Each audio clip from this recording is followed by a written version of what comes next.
te flesha te dombangana ni te mimbaga bebe do kan ko te flesha de adan te wula sanada jagokela de benisodia na ka tono soroli nga sanikela ka wasani tono kunye fo te wula dangoroba te flesha atamasere kala kisedi aferibaga asambaga ana mimbaga bela jele ni nisodia te flesha kadlan ka lasago ka diake ani tawche danfara ka songo noya wa afere tabe yorobe te flesha hey aforonko kelenke ikangalombonda ju pressé anga yiridenw bayɛlɛmalen k'a dila k'a ɲɛ k'a timiya k'a nafa caya k'a sɔrɔ ɲagami t'a la kasa t'a la k'a lasagon karton kɔnɔ k'a bila a minbagaw sago la furusirikɛyɔrɔ ni kɔɲɔyɔrɔw la sumukɛyɔrɔ ni denkunikɛyɔrɔw la aw ye aw wasa don ju pressé la ju pressé k'a dila k'a diya k'a suguya caya i n'a fɔ orange ni orange light cocktail ni cocktail light pomme ni anana coco ni anana gingembre mangue ni mangue passion ka fara goyavu kan ju pressé a ka di a sɔngɔ ka nɔgɔ wa a feereta bɛ yɔrɔ bɛɛ ju pressé minbagaw ni sɔnsuma ani dususuma.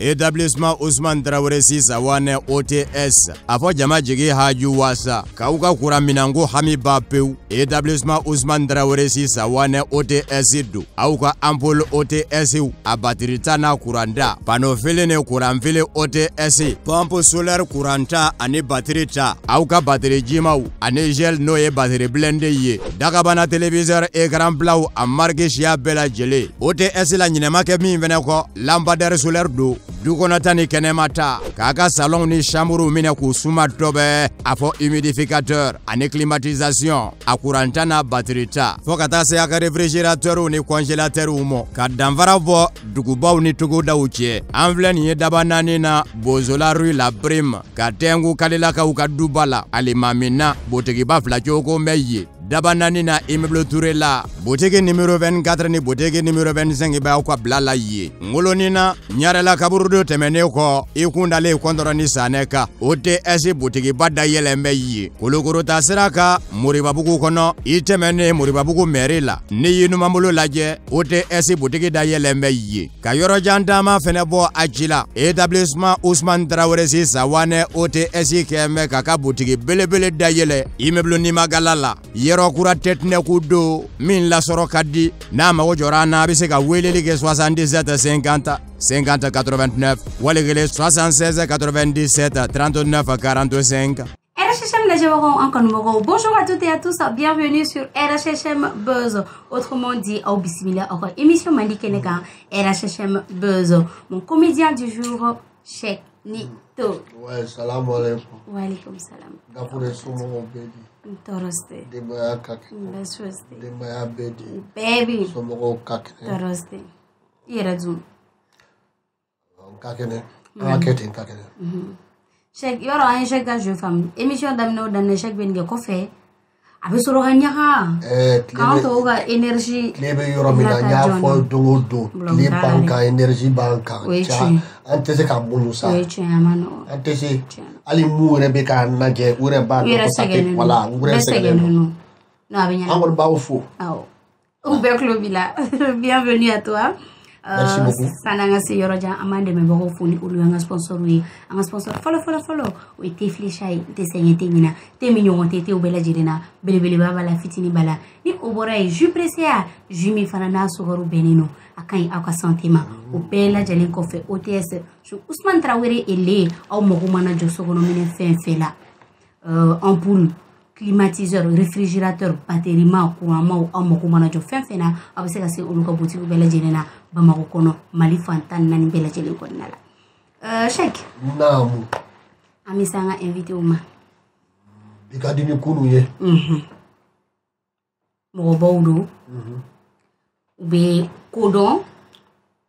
ou ka vidéo be ka circuler ame domina ikopi mais on fena be mo baw fena di invité do tieno ina fo don tola du coup ayu wele kana ou ka vidéo lo be fe ka fem munu fo ou kana kuma chama be bo akonna la inshallah donc du coup Isiaka allez ni au cher de be ambolobi au cher rappel au cher aide la labi ka au cher ni mau allez ni nyana ngoro Isiaka nyana ngoro ni tera papa na vidéo soyez les bienvenus au bismillah anambikin anya wele ayanka wele kanjabi a diyara n ye kosɛbɛ kosɛbɛ san'an ka se yɔrɔ jan an b'aw ɲininka aw tɔgɔ aw jamu aw bɛ quartier jumɛn na aw ye siya jumɛn ye an ka daminɛ Isiaka la. Ne Isiaka Kane. D'accord. Ne fa ye Mohamed Kane. Ne ba ye Fanta Dramé. D'accord. Ne bɛ Amdalaye. Rue 38 porte 320. Merci. D'accord. Et siya jumɛn? Ne Maraka ye. Maraka. D'accord. Awcher Edou. Ok, ne tɔgɔ Boubacar Jakiti. U bɛ n wele ko Awcher. Ok. Ne ye bɔ Bamakɔ. N bɛ commune de kɔnɔ. Ok. N bɛ Mindekura. Ne ye Dramane Jakite den. D'accord. Ne ye Kouliba Kulubali den. Ne ye Bala Jakite den. D'accord. Ne ye Musa Jakite den. Ne ye Sulemani Jakite den. Ne ye Badara Jakite den. Ok. On va jouer Dubaï. On va jouer Dubaï. Ça se voit. Ça se voit.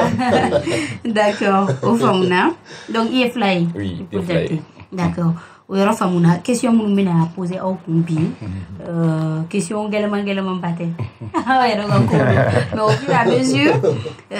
mais à sommaire, nous avons follow. La question que nous avons bouli nous connaissons. Awcher eda bina se lalabi koma in lalabi nyogondo chugudi feu lalabi du coup accident nana chugudi aka ko kera chugudi Isiaka ale ka film yelen ko kera chugudi kun jumena a disparu la kun jumena a tununa film yelen kofe essayer ka fam du coup société ka jugement kera jumé i ka film kofe ale ni i ka bana ko be chugudi ay video mun ke ka fe mun fo est-ce que tien yɛrɛ do ko me ka dɛmɛ de ɲina olu ɲɔgɔnna caman caman an ka question mina boli olu de kɔnɔna la nka sani an ka se yɔrɔ jan n bɛ fɛ an ka 1 minute de silence kɛ feu Lalabi ala ka hinɛ ani alisilama furu bɛɛ donc 1 minute de silence.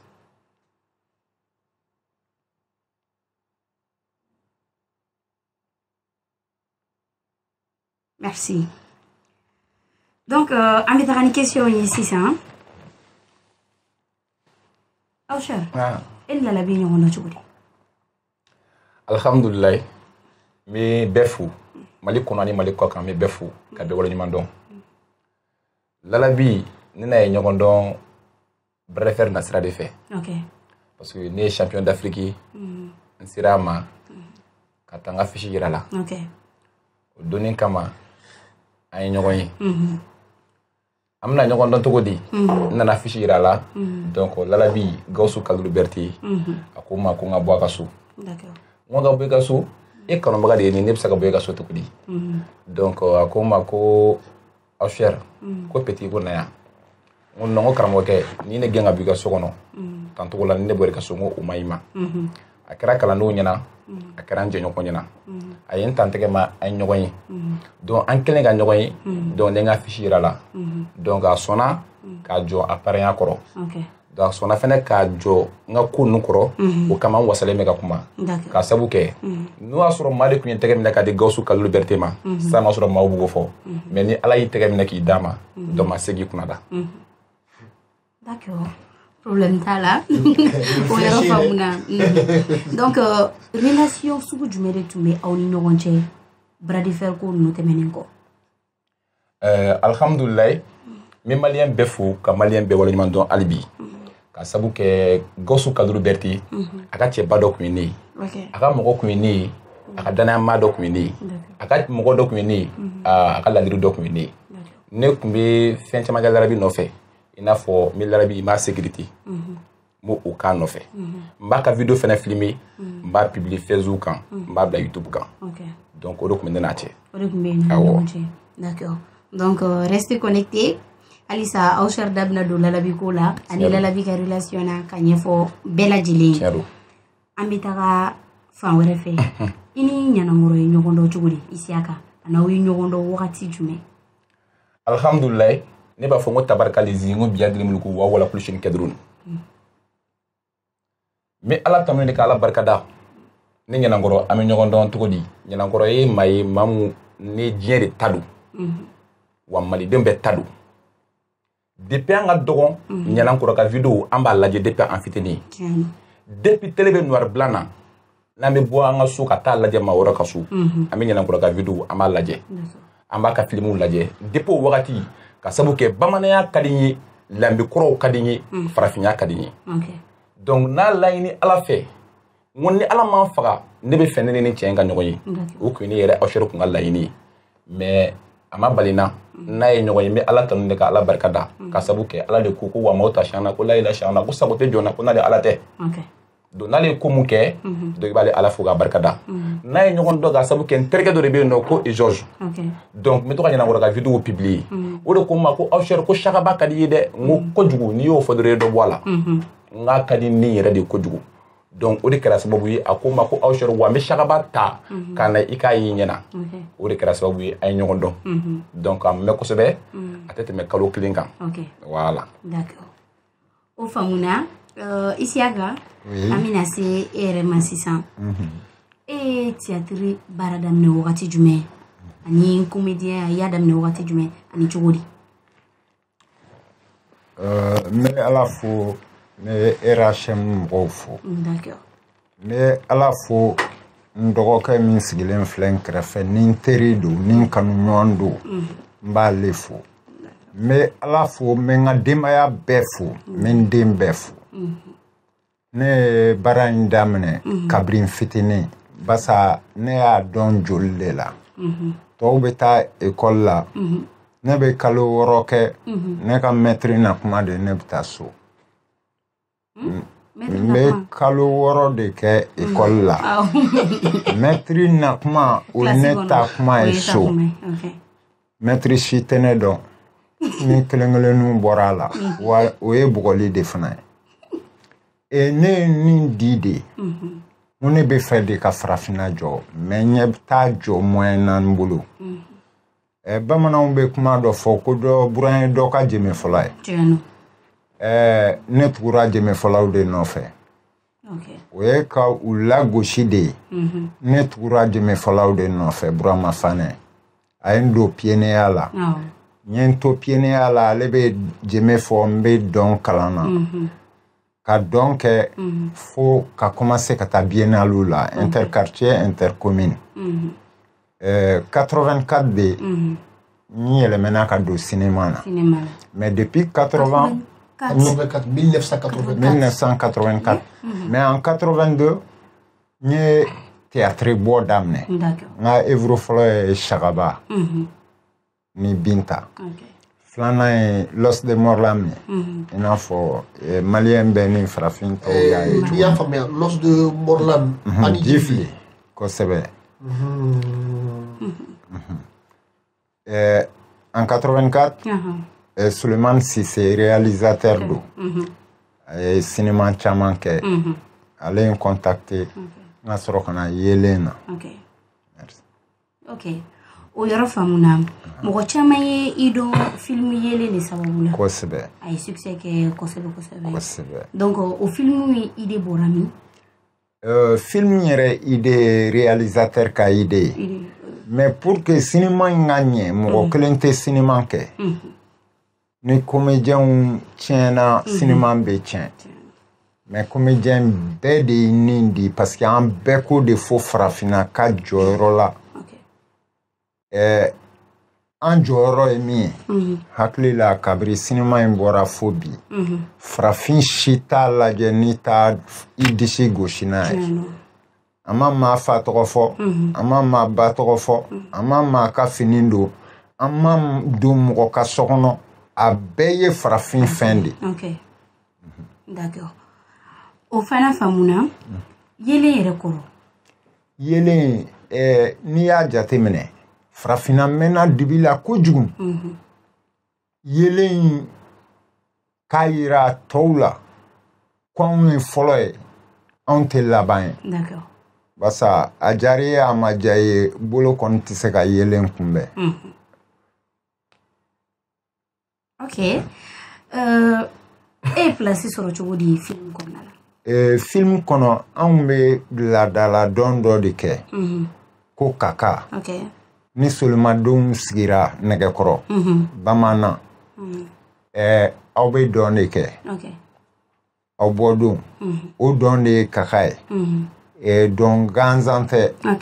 a tɛ kɛla bilen caman t'a dɔn o dɔn de sen fɛ n bɛ dɔn kɛ cogo min ani labɛn cogo parce que tulukala min bɔra cinéma na a kun bɛ ne kun dɔn in na donc i yera o de la a jara réalisateur ye donc a y'i ta kosɛbɛ d'accord i ye ne kun bɛ fɛ ka mun de passer comme message a kun bɛ fɛ ka mun de fɔ jamana kɔnɔdenw ye k'a yira an na ko an kana ɲinɛ de kɔrɔlenw kɔ basa an bɔra fɛn minnu na dɛ n'an ɲinɛn'u kɔ o de man ɲi k'a yira an na danbe de b'anw na anw ye danbetigiw de bon danbetigi tɛ se ka taa kun fɛ ka tunu i taara cogo cogo i bɛ segin i ka bulonda bɛ yen i ka sukɔrɔw bɛ yen i tɛ taa k'olu to ban donc film in tun bɛ fɛ k'o de yira yelen film in a tournera Mali fan jɔ a daminɛna Dili Sidi Modibo Kane fɛ yen n ka foli b'a ye Ala ka lahara sɔn suma ye a y'an dɛmɛ kosɛbɛ kosɛbɛ kosɛbɛ jɔn y'o dɛmɛ Sidi Modibo Kane ok a yɛrɛ so min bɛ bɔ film nin na o ye Sidi yɛrɛ ka yɛlɛnkan fo ok moi j'étais perdu an ye Dili kɛ ka Danba filala kɛ ka Danba marikala kɛ ka dara kɛ ka muntugula kɛ ka daranin kɛ ka falanin kɛ ka sanga kɛ ka sevari kɛ ka hɔnbori kɛ awɔ an ye dugu bɛɛ yaala kolonkalani yɔrɔ in dɔ ko ne ma ko réalité yɛrɛ yɛrɛ don sabula a tigilamɔgɔ ko ne ma ko min bɛ kolonkalani ɲɛfɛ ko y'ale fa ye o y'an ka théâtre bɔla dɔ ye ko réalité ko kolonkalani yɛrɛ yɛrɛ de kun don i n'a fɔ e yɛrɛ ye comédien m'a fɔ n ko réalité tɛ mais comédien n'a sɔnna yɛrɛ yɛrɛ reproche tɛ ye c'est vrai c'est vrai i tɛ reproche ye i mana a b'a ka message passer naturellement d'accord ok film in na e joli de sɔrɔ caché ne ni maa min ye baara kɛ n bɛ se k'a fɔ n ko n teri don n bɛ se k'a fɔ n ko n fa don n bɛ se k'a fɔ n ko n ba don basa a ka du dayɛlɛnnen don ne ye an bɛ jɛ bon ne dun ni mɔgɔ o mɔgɔ mana jɛ diɲɛ kɔnɔ ne tɛ fɛ min tɛmɛna ne n'i cɛ adamadenw ka se k'o mɛn o fana ye n danbe ye basa anw kalanna kuran de la anw fa y'an kalan de la nka bamananya yɛrɛ yɛrɛ yɛrɛ ne bɔra Kolokani a tɛ tile 3 bɔ n taara furakɛli la bamananw ye n wele ka bɔ yan Ala kama u y'a mɛn dɔrɔn Kolokani capitaine dɔ Ozo Forêt directeur adjoint a ye n wele a ma deli ka ne ye a ko k'a bɛ n bila ka taa di mɔgɔ min ma k'an furakɛ ale ma deli k'o fana ye a dun y'a kɛ ten de dɛ a ko n'a bɛnna min ma ko o furakɛlikɛla k'a fɔ a ye alhamdulilayi rabil alamina bɛɛ y'i se kɛ d'accord o yɔrɔ faamuna film in kɔnɔna la an y'a ye scène de nudité voilà scène dɔw b'a kɔnɔna la fini tɛ acteur la an y'a ye i b'o parti dɔ la ni filamuso ye kosɛbɛ donc faamuyaliw ma nɔgɔn a ye mun kɛ e yɛrɛ la ka être nu avec une femme mɔgɔw ɲɛna caméraw ɲɛna et tout hakɛto bɛ kuma kan art ye fɛn dɔ ye a ma dabɔ diɲɛ bɛɛ kama c'est vrai caman b'a kalan kɛ olu tɛ taa sira fɛ yɛrɛ n'i tɛ artiste ye i tɛ se k'a dɔn mais ka anw ka Maliba bila ani ne ka n warakali bila ne ka n ka jumɛn ta ne ye n warakali ta basa ne bɛ fɛ ka nin jamana in jɔ de hali ni foyi tɛ n bolo a bɛ i n'a fɔ maa minnu b'an kunna sisan ɲɛmaa ninnu n bɛ Jara fo kojugu ministre do ne ma deli k'a ye ni video bɔlen a taara n na wuli ka bɔ n dayɔrɔ a yɛrɛ n ka so ye n bɛ si so min kɔnɔ a ye n da cogo ye a taara n ta ka taa n ye Luxembourg la u ka scanner ninnu ni n ka analysew kɛ yan n'o ale k'a kɛ ministre wɛrɛw y'a kɛ ka n dɛmɛ n ka analysew ka kɛ mais n ka bana de tɛ ka ban ne tɛ se ka sigi ka mɛn mais ni ye faso ko de RHM fɛ alors ne bɛ n sigi hali n'a bɛ kɛ n ka ɲɛkumu kan ni Ala sɔnna wa ka se ka dɔɔnin fɔ basa san kelen tɛ se ka n ka kuma ban. A diyara n ye a diyara n ye kosɛbɛ aw cher an bɛna se e ma an bɛ ɲininka komi yɛrɛ ko ten i ni Lalabi kun gɛrɛlen don ɲɔgɔn na i y'a fɔ i ka imagew b'a yira mɔgɔw fana y'a fɔ aw ye baara kɛ aw kun gɛrɛlen don ɲɔgɔn na kosɛbɛ kosɛbɛ an bɛ fɛ i k'a fɔ an ɲɛna réellement jɔn de ye Lalabi ye a ka personnalité tun ye mun de ye a tun bɛ mun de kɛ. Alhamdulilayi n bɛ bɛɛ fo ka bɛɛ barika da bamananw ko ten maa kuma fɛnɛ bɛ fɛn mun dɔn mais ni kumana fɛnɛ tɛ fɛn mun dɔn i bɛ nkalon tigɛ donc Ala ka ne na aw kisi nkalon tigɛ tɔɔrɔ ma. Gawusu Kalilu Berete Kuɲanakaw ka maafa maritew dɔw ko kalakisɛ cɛsuru cɛjan bi denmisɛn makɔrɔba kiri ta ne cɛ kun cɛ Berete kun ye cɛbakɔrɔ ye adamaden n'i ma kunu Kuɲana karamɔgɔ den karamɔgɔ kunu mun y'a kɛ karamɔgɔ ye a m'a ta dɔwɛrɛ fɛ dɛ a y'a ta a fa fɛ a y'a salo a fa bomosi la yiri mun danna ani yiri mun turula kelen tɛ Gawusu Kalilu Berete yani ka don a ka kuma kɔnɔ fɔlɔ n b'a ta depuis a sun na ka na n'a ye Berete fa o de tun tɔgɔ ko Kalilu Berete a bɔra Kanba a taara Bilan a bɔlen Bilan a teri dɔ tun bɛ Bilan ko Madu o tun ye karamɔgɔ de ye o karamɔgɔkɛ in o de k'a ma ko a ka d'ale ye k'u ka na jamanatigi fɛ yen Kucala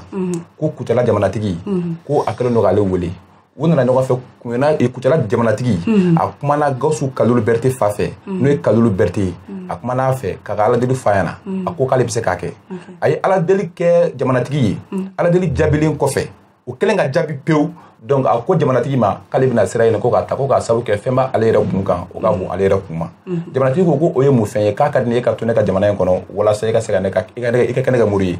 donc a ko jamanatigi ma ko sabula ko ale bɛ wurudi min kɛ ko o ye sɔyɛfi de ye o ye aya dɔ de ye aya gɛlɛnw don kosɛbɛ ko n'ale ye den sɔrɔ ale denw bɛ sa de jamanatigi ko a ma ko o ka nɔgɔn kojugu k'a bɛ cɛ dɔ dɔn Kuɲana ko a bɛna bila ka taa yen ko n'Ala sɔnna a ma ko n'a sera o fɛ yen ko o bɛ den fura bɔ ka di a ma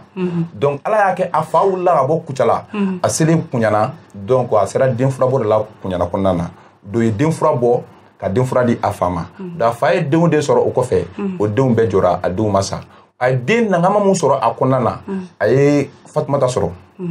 a ye Bayi sɔrɔ a ye Gawusu sɔrɔ a ye Sidiki sɔrɔ a ye Layi sɔrɔ Gawusu Kalilu Berete depuis a ka dɔgɔn maa i bɛ fɛn fɔ i bɛ fɛn mun dɔn i b'a ɲini de k'a ɲɛ dɔn o kama jiginyɔrɔ tɛ se ka k'i la cogo si la donc ne y'a ɲini de k'a ɲɛ dɔn ni Kuɲana karamɔgɔ den de k'a dɔn o kama Ala ko n'i ma ɲɛ i b'a di Ala yɛrɛ wele k'i k'ale Ala ɲini k'a dɔn fɔlɔ Gawusu Kalilu Berete donc ne y'a ɲini de k'a dɔn donc ne y'a dɔn fo k'a dɔn nakari ka sabu kɛ n gɛrɛla la n'a ka relation ye a tun bɛ moriya kɛ a tun bɛ cɛ 30 baara a tun bɛ kilisi baara a tun bɛ yiri baara wa a tun bɛ laturu baara o maa kunu kelen et puis encore fonisireba fana kunu fana ka sabu kɛ a ye gɛlɛya caman ye a ka ɲɛnamaya kɔnɔ a ye galère caman ye a ka ɲɛnamaya kɔnɔ a ye fantanw ye u bɛ tɔgɔ min na u bɛ degun mun na o kama a y'a ɲini Ala fɛ ko ni Ala ye se k'ale don o don ale ka se ka maaw dɛmɛ n'a yɛrɛ kunna nafolo a n'a kunna fɛnw ye k'a di buna hadamadenw ma o kama fonisire kunu i m'a ka geste ye i m'a ka relation kɛcogo ye i m'a bɛ wariw bɔ ka wari min di mɔgɔ ma a tɛ hésiter a tɛ nimisa Gawusu Kalilu Berete i n'a tun bɛ bɔ hali ni miliyɔn 10 b'a kun Berete tun bɛ bɔ ni miliyɔn 10 ye sisan kun ne ba yan'a ka bɔ ka don a ka so o y'a sɔrɔ a y'a bɛɛ dun k'a bɛɛ ban pewu maa ɲumanba kun don a tun bɛ yala sigidaw la su fɛ 1h kuma 23h kuma ani miliyɔn 10 bɛ bɔ a b'a tila sigiɲɔgɔn ni ɲɔgɔn cɛ ka taa Berete tun b'o kɛ dugu la Berete ye buna hadamaden minnu sutura dan tɛ o la a ye fɛn di buna hadamadenw ma dan tɛ o la mais ne ba baro ye bɔ ne kan dɔ ye na ɲininka tɛ bɔ n'a ye tan k'an bɛ taa tiɲɛ don donc du coup aw cher an bɛ continuer ni question ye an bɛ halisa Lalabi ka partie de la Lalabi ye accident min kɛ ni a tora la paraît-il que e n'a tun bɛ ɲɔgɔn fɛ donc an bɛ fɛ i k'a ɲɛfɔ an ye dɔɔni accident in ko kɛra cogo di ok alhamdulilayi kuma dɔ bɛ fɔ maa kɔfɛ mais da bɔ n ka kuma dɔ bɛ f'i sigilen ɲɛna accident min kelen filɛ ka kɛ a kɛra ne ɲɛna lakalen t'a la dɛ ne yɛrɛ ɲɛ wagalen ɲɛna accident in na ɲana a bɛ kɛ an bɔra Bamakɔ k'an kunda u ka kuɲana kan u ka dugu kan parce que san o san seli fitinin ani seliba a bɛ to k'u ka dugu la donc o kɔnɔna na an bɛ ka taa seli fitinin de la a san kelen yɛrɛ le 18 mai ni Ala sɔnna a ma an bɛ taa o ziyaraba k'u ka dugu la donc an bɔra Bamakɔ an y'an kunda u ka dugu kan an kelen ka se Segu ne ka mobili yɛrɛ de fɔlɔ bɔra ka bin fɔlɔ Segu yen fɔlɔ a binna Segu ka Lalabi yɛrɛ dɔgɔkɛ to ne kun k'o muso to ne kun ka o denw to ne kun ne ka chauffeur o tɔgɔ ko Sila e b'a mɛn ka si n ko karisa mobili in boli dɔɔni n'o tɛ n'an sera yɔrɔ la a bɛ bɔ ka bin n'a ye a ma kuma mɛ en 200 mètres n ko a ma ko karisa mobili bɛ bɔ ka bin n'a ye a ma dala mobili in binna n'a ye a kɛlen ka bin n'a ye n ko Gawusu n ko n ka mobili binna Lalabi Lala den a bɛ den o yɔrɔ bɛɛ a ye turu cɛ a nana a ko aw sari dun n ko ŋana ne jɔlen filɛ nin ye a ma balimakɛ ɲininkali kɛ dɛ a ko ne depuis ye ne b'a dɔn ka fɔ ne ka ko b'a bolo cogo min na donc an taara voyage la an taalen voyage la ko bɛɛ kelen ka ban pewu an bɛna segin ka na Alpha Haidara o tun y'a terikɛ ye Samba Lalabi o tun y'a ka denmisɛnnin ye o y'a kanubaga ye o tun b'a fɔ a ka kuma kɔnɔ don o don ko Lalabi ne b'a ɲini Ala fɛ ni Ala b'i faga don min na ka ne faga karamɔgɔkɛ de nin ye tiɲɛ ye a tun bɛ nin fɔ Samba Lalabi a tun b'a fɔ ko Lalabi e bɛ sa yɔrɔ o yɔrɔ ne yɛrɛ sama bɛ sa yen an taara voyage la Alpha Haidara y'an sɔrɔ seli tɛmɛnen kɔfɛ ale y'an sɔrɔ yen mais ale tun kan ka kɔn ka segin anw ɲɛ ale ka mobili direction appareil tiɲɛna a ka mobili direction appareil kelen ka tiɲɛ o taara bila kucɛla ko ka dilan donc yan'o ka ban dilanni na donc Gawusu ko ko non k'an ka segin so siɲɛ kelen k'a ka mobili bɛ an sɔrɔ Bamakɔ donc an donna mobili kɔnɔ a ko ne ma ko aw cher ko don ka mobili kɔnɔ don kɛrɛfɛ parce que ne bɛ n kɛrɛfɛ n bɛ kɛnɛya de n ko Gawusu ne tɛ don mobili kɔnɔ bi dɛ a ko aw cher don ne kɔrɔkɛ den don n ko n tɛ don Gawusu n ko Lalabi ne tɛ don a ko i tɛ don wa n ko n tɛ don a kɛra jama cɛ la e kun ɲɛ bɛ fɛn dɔ la wa karamɔgɔkɛ de Ala kɛlen don ka bɛɛ sɔn sa ne de tun b'a fɔ Gawusu Kaduru Berete ɲɛna n ko karamɔgɔkɛ n ko walahi i si ciyalen san kelen don e kun b'o fɔ mun na ne b'o fɔ kɛ ka sabu kɛ ne fana b'o dɔn n tɛ dɔnnibaga ye n tɛ turabudala ye ne tɛ kilisitigi ne tɛ Ala deli kɛ mais Ala kɛlen don ka bɛɛ lajɛlen sɔn fɛn dɔ la a bɛ se ka kɛ e t'i ta minɛ ka ɲɛ de o bɛ ne na o o ye dɔn o bɛ yen kɛ o tɛ kɔlɔsili ya n'i y'a mɛn dɔnni ko ye kɔlɔsili de ka fɛn na kɔlɔsi o de dɔnni ye o nin filɛ nin ye sisan n'i y'a min sisan n'a ye n faga sisan nin filɛ n'i y'a min sisan n'a ye mun kɛ n na o ye dɔnni dɔ de ye o i b'a sɔrɔ mɔgɔ bɛ a bila o t'o dɔn o dɔnni dɔ de donc o ye lakɔlɔsi de ye donc an taara o ko kɔnɔna na Ala nana kɛ a ko wa an ka bilalen ɲɛ k'ale bɛ anw sɔrɔ ɲɛfɛ an bilala ɲɛfɛ ale bɛ an kɔ ka na an dalen don ale musow kan donc ale bɛ ka essayer k'a bɛ anw gɛn ka ko anw na parce que ale tun y'anw labila ka taa 10 minutes ɲɔgɔn na donc an commencera ka taa ɲɛfɛ dɔɔni ale ɲɛ donc ale b'a essayer ka anw gɛn a ka kumaw la a ko ka mobili min filɛ ale bolo V8 min filɛ ale bolo ko nin mobili in ko nin m'ale kun minɛ dɛ a da de y'a fɔ tan ko nin m'ale kun minɛ k'ale ka V8 m'ale kun minɛ ko nin m'ale kun minɛ dɛ k'u ka taa mobili in di ale muso ma ale k'a muso ka mobili minɛ a bɛ ka taa o a bɛ ka boli o de la excès la ka taa mobili dɔ in minɛ a musow la walasa a bɛ se ka don kɔnɔ cogo min na k'a tilen ka na Bamakɔ mɔgɔ m'a faamu fɛnɛ n bɛna o yɔrɔ fɛnɛ fɔ mɔgɔ ɲɛna pour que mɔgɔ ka a bɔ u hakiliw la kosɛbɛ lalabi kun kelen don dɔ de kun y'a wele burukina a ko lalabi ko e bɛ min a k'ale bɛ kucala cɛ bɛ burukina o kun ye minisiri dɔ de o kɛtɔ ka burukina ka na kucala lalabi de y'a kanto ko k'ale bɛ bamakɔ donc a bɛ fɛ k'a teliya joona ka taa cɛ kun bɛ bamakɔ parce que a y'a fɔ cɛ ɲɛna k'ale bɛ bamakɔ ka ban a tɛ fɛ a ye nkalontigɛla ye donc o de y'a bila a ye excès ba ta kosɛbɛ donc mobili pinɛ cira k'a to 180 na mais a ma ci ne k'a to volant na a cira ka mɔgɔ min to volant dɔ ko Isu o kun y'a ka chauffeur kɛ de Isuf pinɛ kelen ka ci lalabi lalabi tora la Alpha Haidara tora la Samba tora la Alma bɔra la a n'a ka cɛ Isu fana bɔra la mais Samba sara wɔrɔ bɛɛ lalabi yɛrɛ sara wɔrɔ bɛɛ min tun bɛ to k'a fɔ ko ni ala y'a faga ko k'a k'an faga ɲɔgɔn fɛ o sara wɔrɔ bɛɛ don lalabi yɛrɛ fana tora la wɔrɔ bɛɛ mais Alpha Haidara a ma bana a ma jogi ayi ale tun bɛ kuma an y'a cɛ ka taa n'a ye dɔgɔtɔrɔso kɔnɔ an taara ne k'a ma n ko n ko karamɔgɔkɛ Gawusu kɔni tora la dɛ ko k'ala b'a nɔgɔya u nana ka na banabaatɔ lajɛ ordonnance min bɛ di an ma mun bɛ sɛbɛn n'u y'a di an ma ko n ka taa fura san o y'a sɔrɔ dɔrɔmɛ kelen t'an yɛrɛ poche kɔnɔ ne yɛrɛ mun bɛ dɔrɔmɛ kelen tɛ ne poche kɔnɔ ne taara u ka fɛrɛ pharmacie na mun ka ɲa ne ma ala kama ala kira kama mun ne ka mɔgɔ ye accident kɛ mun ne ka karamɔgɔkɛ tora la mun ka fura di ne ma fɔlɔ avant que sɔnni cɛ u ma sɔn dɛ a ne olu ma sɔn dɛ tɔgɔjugu tɛ dɛ olu ma sɔn yɛrɛ de ko fɔ n ka garantie di u ma sɔn yɛrɛ de ne ye n ka mobili clé de bɔ n kun k'a d'u ma garantie la u y'o minɛ garantie la ka furaw di ne ma cɛ dɔ tun bɛ yen nɔ ko Bayi u b'a wele ko Sidibe Sewa ne y'a wele a tun bɛ kɛnɛ kan Segu Bulo tun bɛ kɛnɛ kan Segu Bulo nana ko Awusari i ye joli de minɛ garantie la i ye fɛn minɛ de garantie la n ko mobili clé o yɔrɔ bɛɛ Segu Bulo ye 10,000 ani 8,000 bɔ n'a di fɛn ma pharmacien ma Sidibe Sewa nana ka n'a jɔ a ye mɔgɔ bɛ yen mɔgɔ ka évacuer ka taa n'olu ye yɔrɔ wɛrɛ la Sidibe Sewa y'a jɔ n'a wariko bɛɛ y'a yɔrɔ bɛɛ Sidibe Sewa ko filɛ dɛ mais a bɛɛ kɛra ala ɲɛna wa ala b'a bɛɛ kalama wa ala b'a dɔn sisan ne sɔrɔ ne bɛ ka nkalon tigɛ Alpha Haidara an nana ka na taa ta k'a da fɛn kɔnɔ bangali kɔnɔ ka taa ne arajo kɛyɔrɔ la a ko k'ale kɔ ne ko n ko Sirifikɛ n ko Gawusu y'an bila o kuma la e fana bɛ fɛ k'an bila tan cogo la a ko Awusari n tɛ sira se an ɲɛ mais dimi de bɛ n kan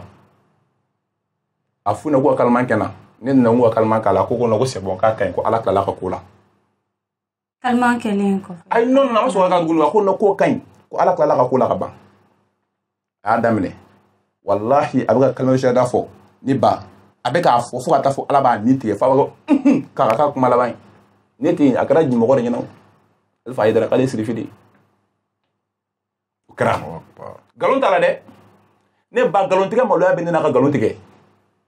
ayi n'o tɛ nkalon tigɛ ala mɔgɔ la dɛ ale kɛma jɔ don olu sagale bɔ mɛlɛkɛw bolo olu sagale kungo fɔ olu sagale kungo la jigin ne sera nkalon tigɛ ka d'u la o mais n terikɛ mais e dun siranna saya ɲɛ dɛ non ne ma sira saya ɲɛ sa non donse de don non mais Samba ye min ɲɔgɔnna fɛnɛ fɔ i fɛnɛ bɛ se k'o ɲɔgɔnna fɛnɛ fɔ a ye Samba ye mun ɲɔgɔnna fɔ ne b'o fɔ kɛ mais a kuma kelen f'i ɲɛna sa o cɛ tɛ larabi kɔ k'i n'a bɛ yala su fɛ k'i t'a fɔ ko larabi k'i bɛ sa yɔrɔ min na an bɛ sa yen mais Samba de ta de ale sababu de bɛnna aw tali saba bɛ ayi ala ma sɔn k'an bɛɛ fɛnɛ faga ɲɔgɔn fɛ o parce que n'ala tun y'an bɛɛ faga ɲɔgɔn fɛ o tun y'a ko bɛɛ bannen de dɛrɛkɛ f'i ko fɛnɛ faamu ka ɲɛ kosɛbɛ quoi n'ala tun y'an bɛɛ faga ɲɔgɔn fɛ a ko kun banna de o munna ko kun banna parce que munna kumada kun tɛna sɔrɔ mɔgɔ min bɛ se ka kuma e kun tɛ mɔgɔ sɔrɔ mɔgɔ min bɛ se ka kumakan lamɛn o kun larabi ko bannen de pewu o kama ala ma sɔn o kama ala ye ne bila diɲɛ kɔnɔ ko seul contre tous larabi kun ka bɛ se k'a fɔ diɲɛ bɛɛ ɲɛna ala ma ni nin tigɛ o de kama ala kɛlen don ka ne to diɲɛ kɔnɔ o de kama ko n ka cɛ n ka taribuw fɔ parce que ala y'a bɛɛ dɔn ala b'a bɛɛ dɔn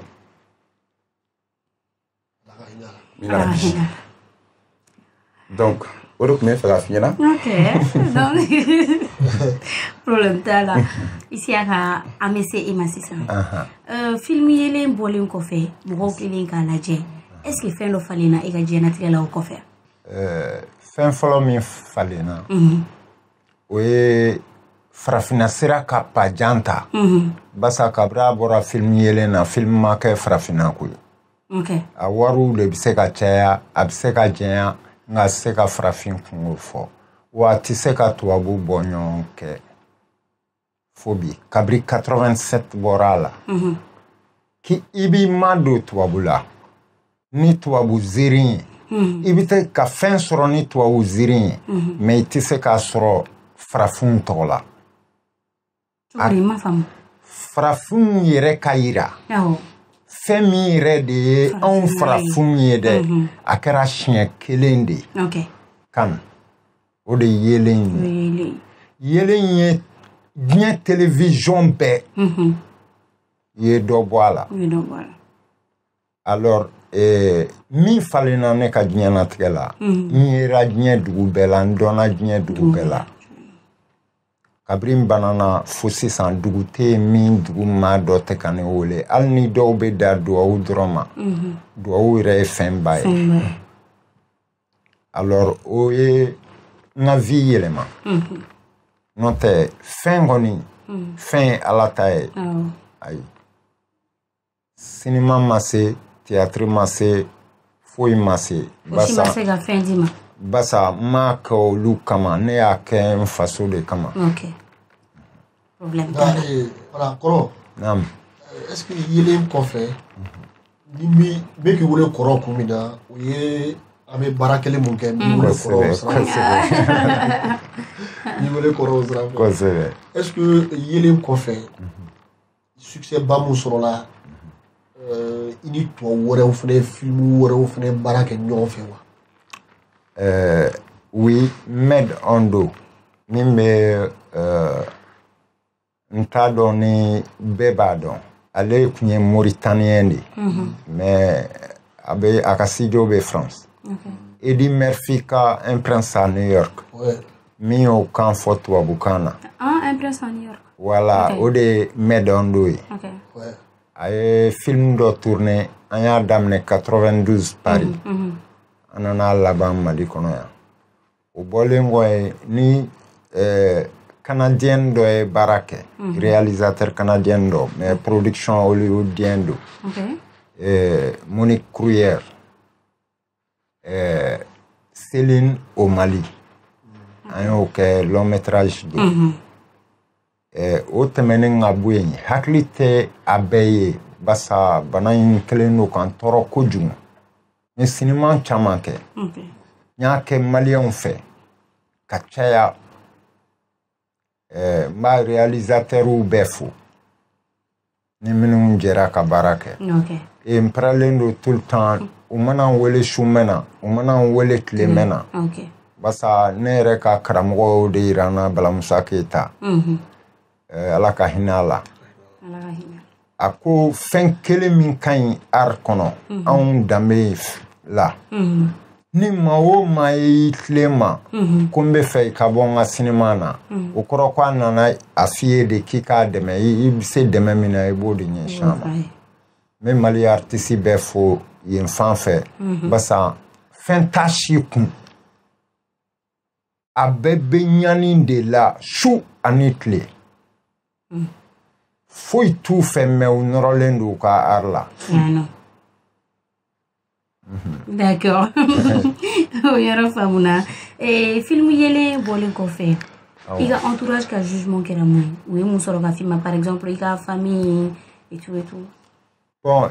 maa fɔlɔ minnu y'a faamuya olu ye n ka famille de ye olu y'a faamu olu de y'a faamu olu de tora n kɔfɛ fɛn o fɛn bɛ fɔ olu de kɛra sababu ye ni n bɛ jamana in faamu basa ne fa kun ye mori de alors a ma deli ka télévision y'a ɲɛkisɛ la alors ni ko Sagaba yɛrɛ a b'i ɲininka o ye jɔn ye a tɛ télé filɛ a bɛ min dɔn dɔrɔn n'i y'a ye i b'a ye seliji t'a la ou bien kuranɛ dayɛlɛnnen b'a bolo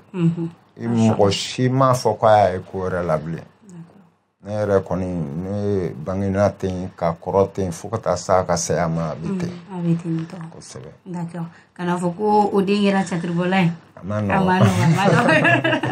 d'accord Est-ce que il est trophée ta film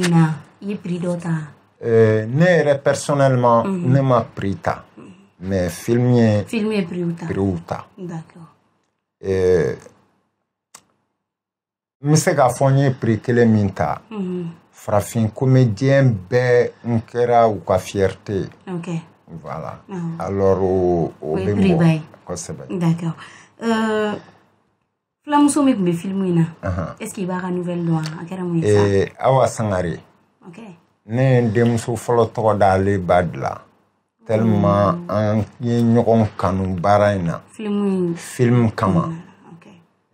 mɔgɔ sɛbɛ b'an nka an bɛ san 20 bɔ an ye ɲɔgɔn siɲɛ kelen d'accord a bɛ balole u ko k'a bɛ Kalabankɔrɔ madame Cherge mais i t'a ka nouvelle dɔn non aw famana non famana sisan an bɛ taa pause la a b'aw reposer dɔɔni du coup an b'a dɛmɛbagaw fo halisa ni olu ye Teflecha jus pressé ale ni OTC on se retrouve juste après la pause.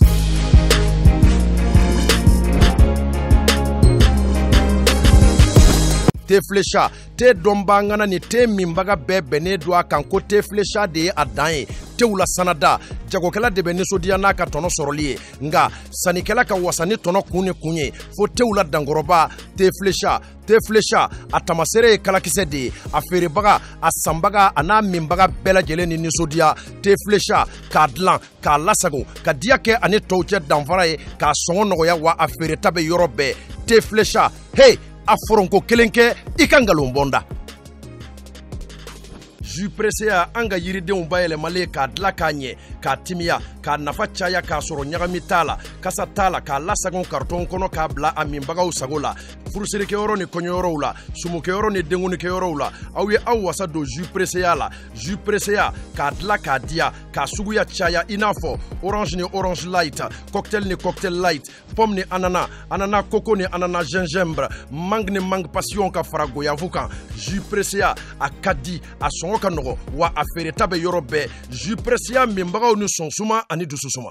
établissement Ousmane Traoré Sisawane OTS afɔ jama jigi haju wasa k'aw ka kuran minanko hami ba pewu établissement Ousmane Traoré Sisawane OTS do aw ka ampoule OTS a batiri ta n'a kuran ta pano fili ni kuran fili OTS pompe solaire kuran ta ani batiri ta aw ka batiri jimaw ani gel n'o ye batiri blende ye dagabana téléviseur écran blaw a marque siya bɛɛ lajɛlen OTS la ɲinɛma kɛ min fɛnɛ kɔ lampadaire solaire do du kɔnɔ ta ni kɛnɛma ta k'a ka salon ni chambre minɛ k'u suma dɔbɛ a fɔ humidificateur ani climatisation a kuranta n'a batiri ta fɔ ka taa se a ka réfrigérateur ni congélateur mɔ ka danfara bɔ dugubaw ni togodaw cɛ an filɛ nin ye daba naani na Bozola rue la Prime ka tɛngu kalilakaw ka duba la alimamina botigiba fila cogo mɛ ye daba naani na immeuble Touré la boutique numéro 24 ni boutique numéro 25 bɛ ka bila la ye ngoloni na ɲarela kaburu do tɛmɛnen kɔ i kundalen kɔntɔrɔ ni sanɛ kan OTS boutigiba dayɛlɛn bɛ ye Kolokoro ta sira kan Moribabugu kɔnɔ i tɛmɛnen Moribabugu mairie la ni y'i numanbolo lajɛ OTS boutique dayɛlɛn bɛ ye ka yɔrɔjan taama fɛnɛ bɔ a ci la établissement Ousmane Traoré Sisawane OTS kɛn bɛ k'a ka boutique belebele dayɛlɛ immeuble Nimagala la yɔrɔ kura tɛtinɛku do min lasɔrɔ ka di n'a mago jɔra an na a bɛ se ka weleli kɛ 77 50 50 89 walikele 76 97 39 45.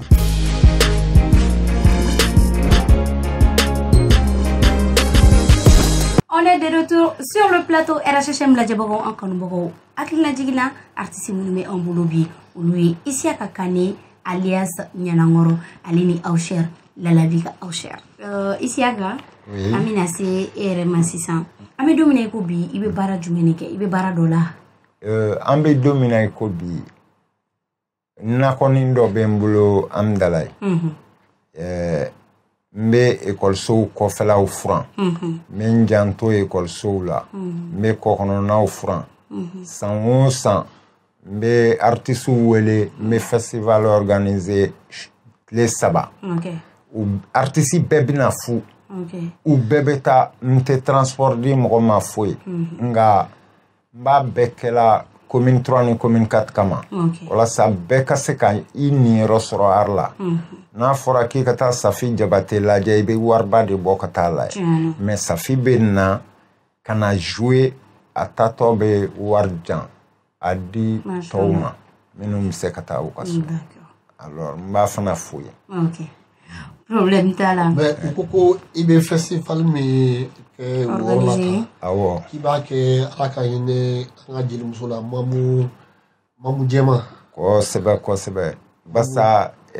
Mamu Jɛma a tiɲɛ na bi y'a fo don dɔ ye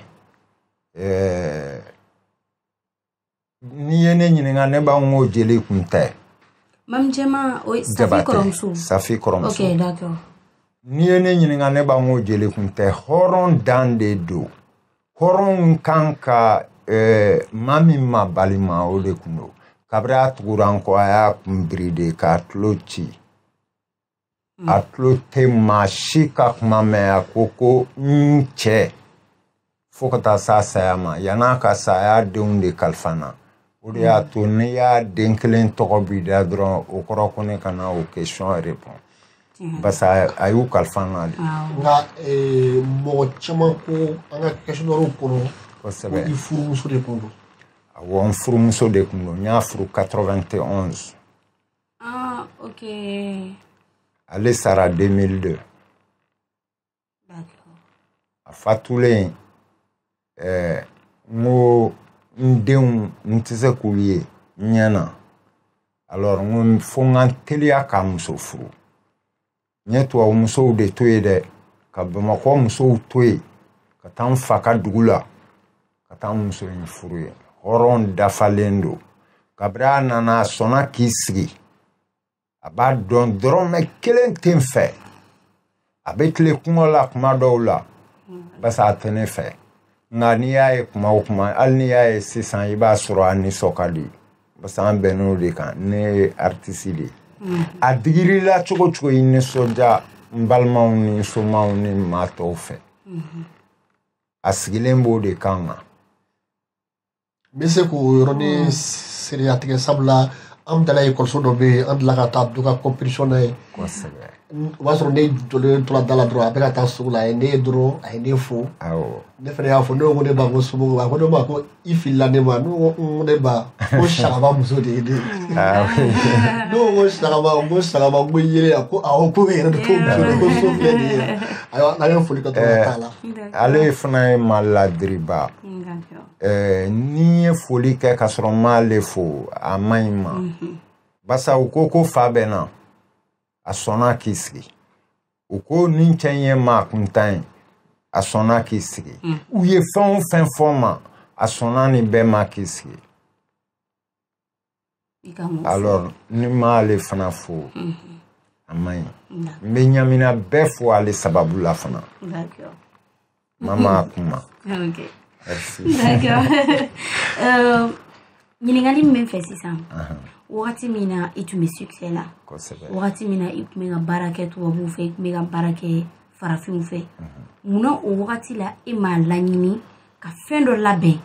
ka I ka avenir préparer ka fɛn dɔ labɛn min b'a to hali ni film ni succès wagati tɛmɛna I tun bɛ se ka sigi o fɛn ma bon fasojɔla I bɛ sɛgɛn kojugu mɔgɔ mɔgɔ ko k'i faso I bɛ sɛgɛn alors maaw de ɲɛna fɛn min tun bɛ n bolo fɛn kun tɛ ne bolo ne ma fɛn sɔrɔ k'a fara ɲɔgɔn kan a ye lalabi ta fɔ ne yɛrɛ nin de ye bunadamadenw ye ne ye dɔw don avion kɔnɔ masa in kama k'u bila ka taa États-Unis Ala kama n somɔgɔw tɛ dɛ ni direct kun don sisan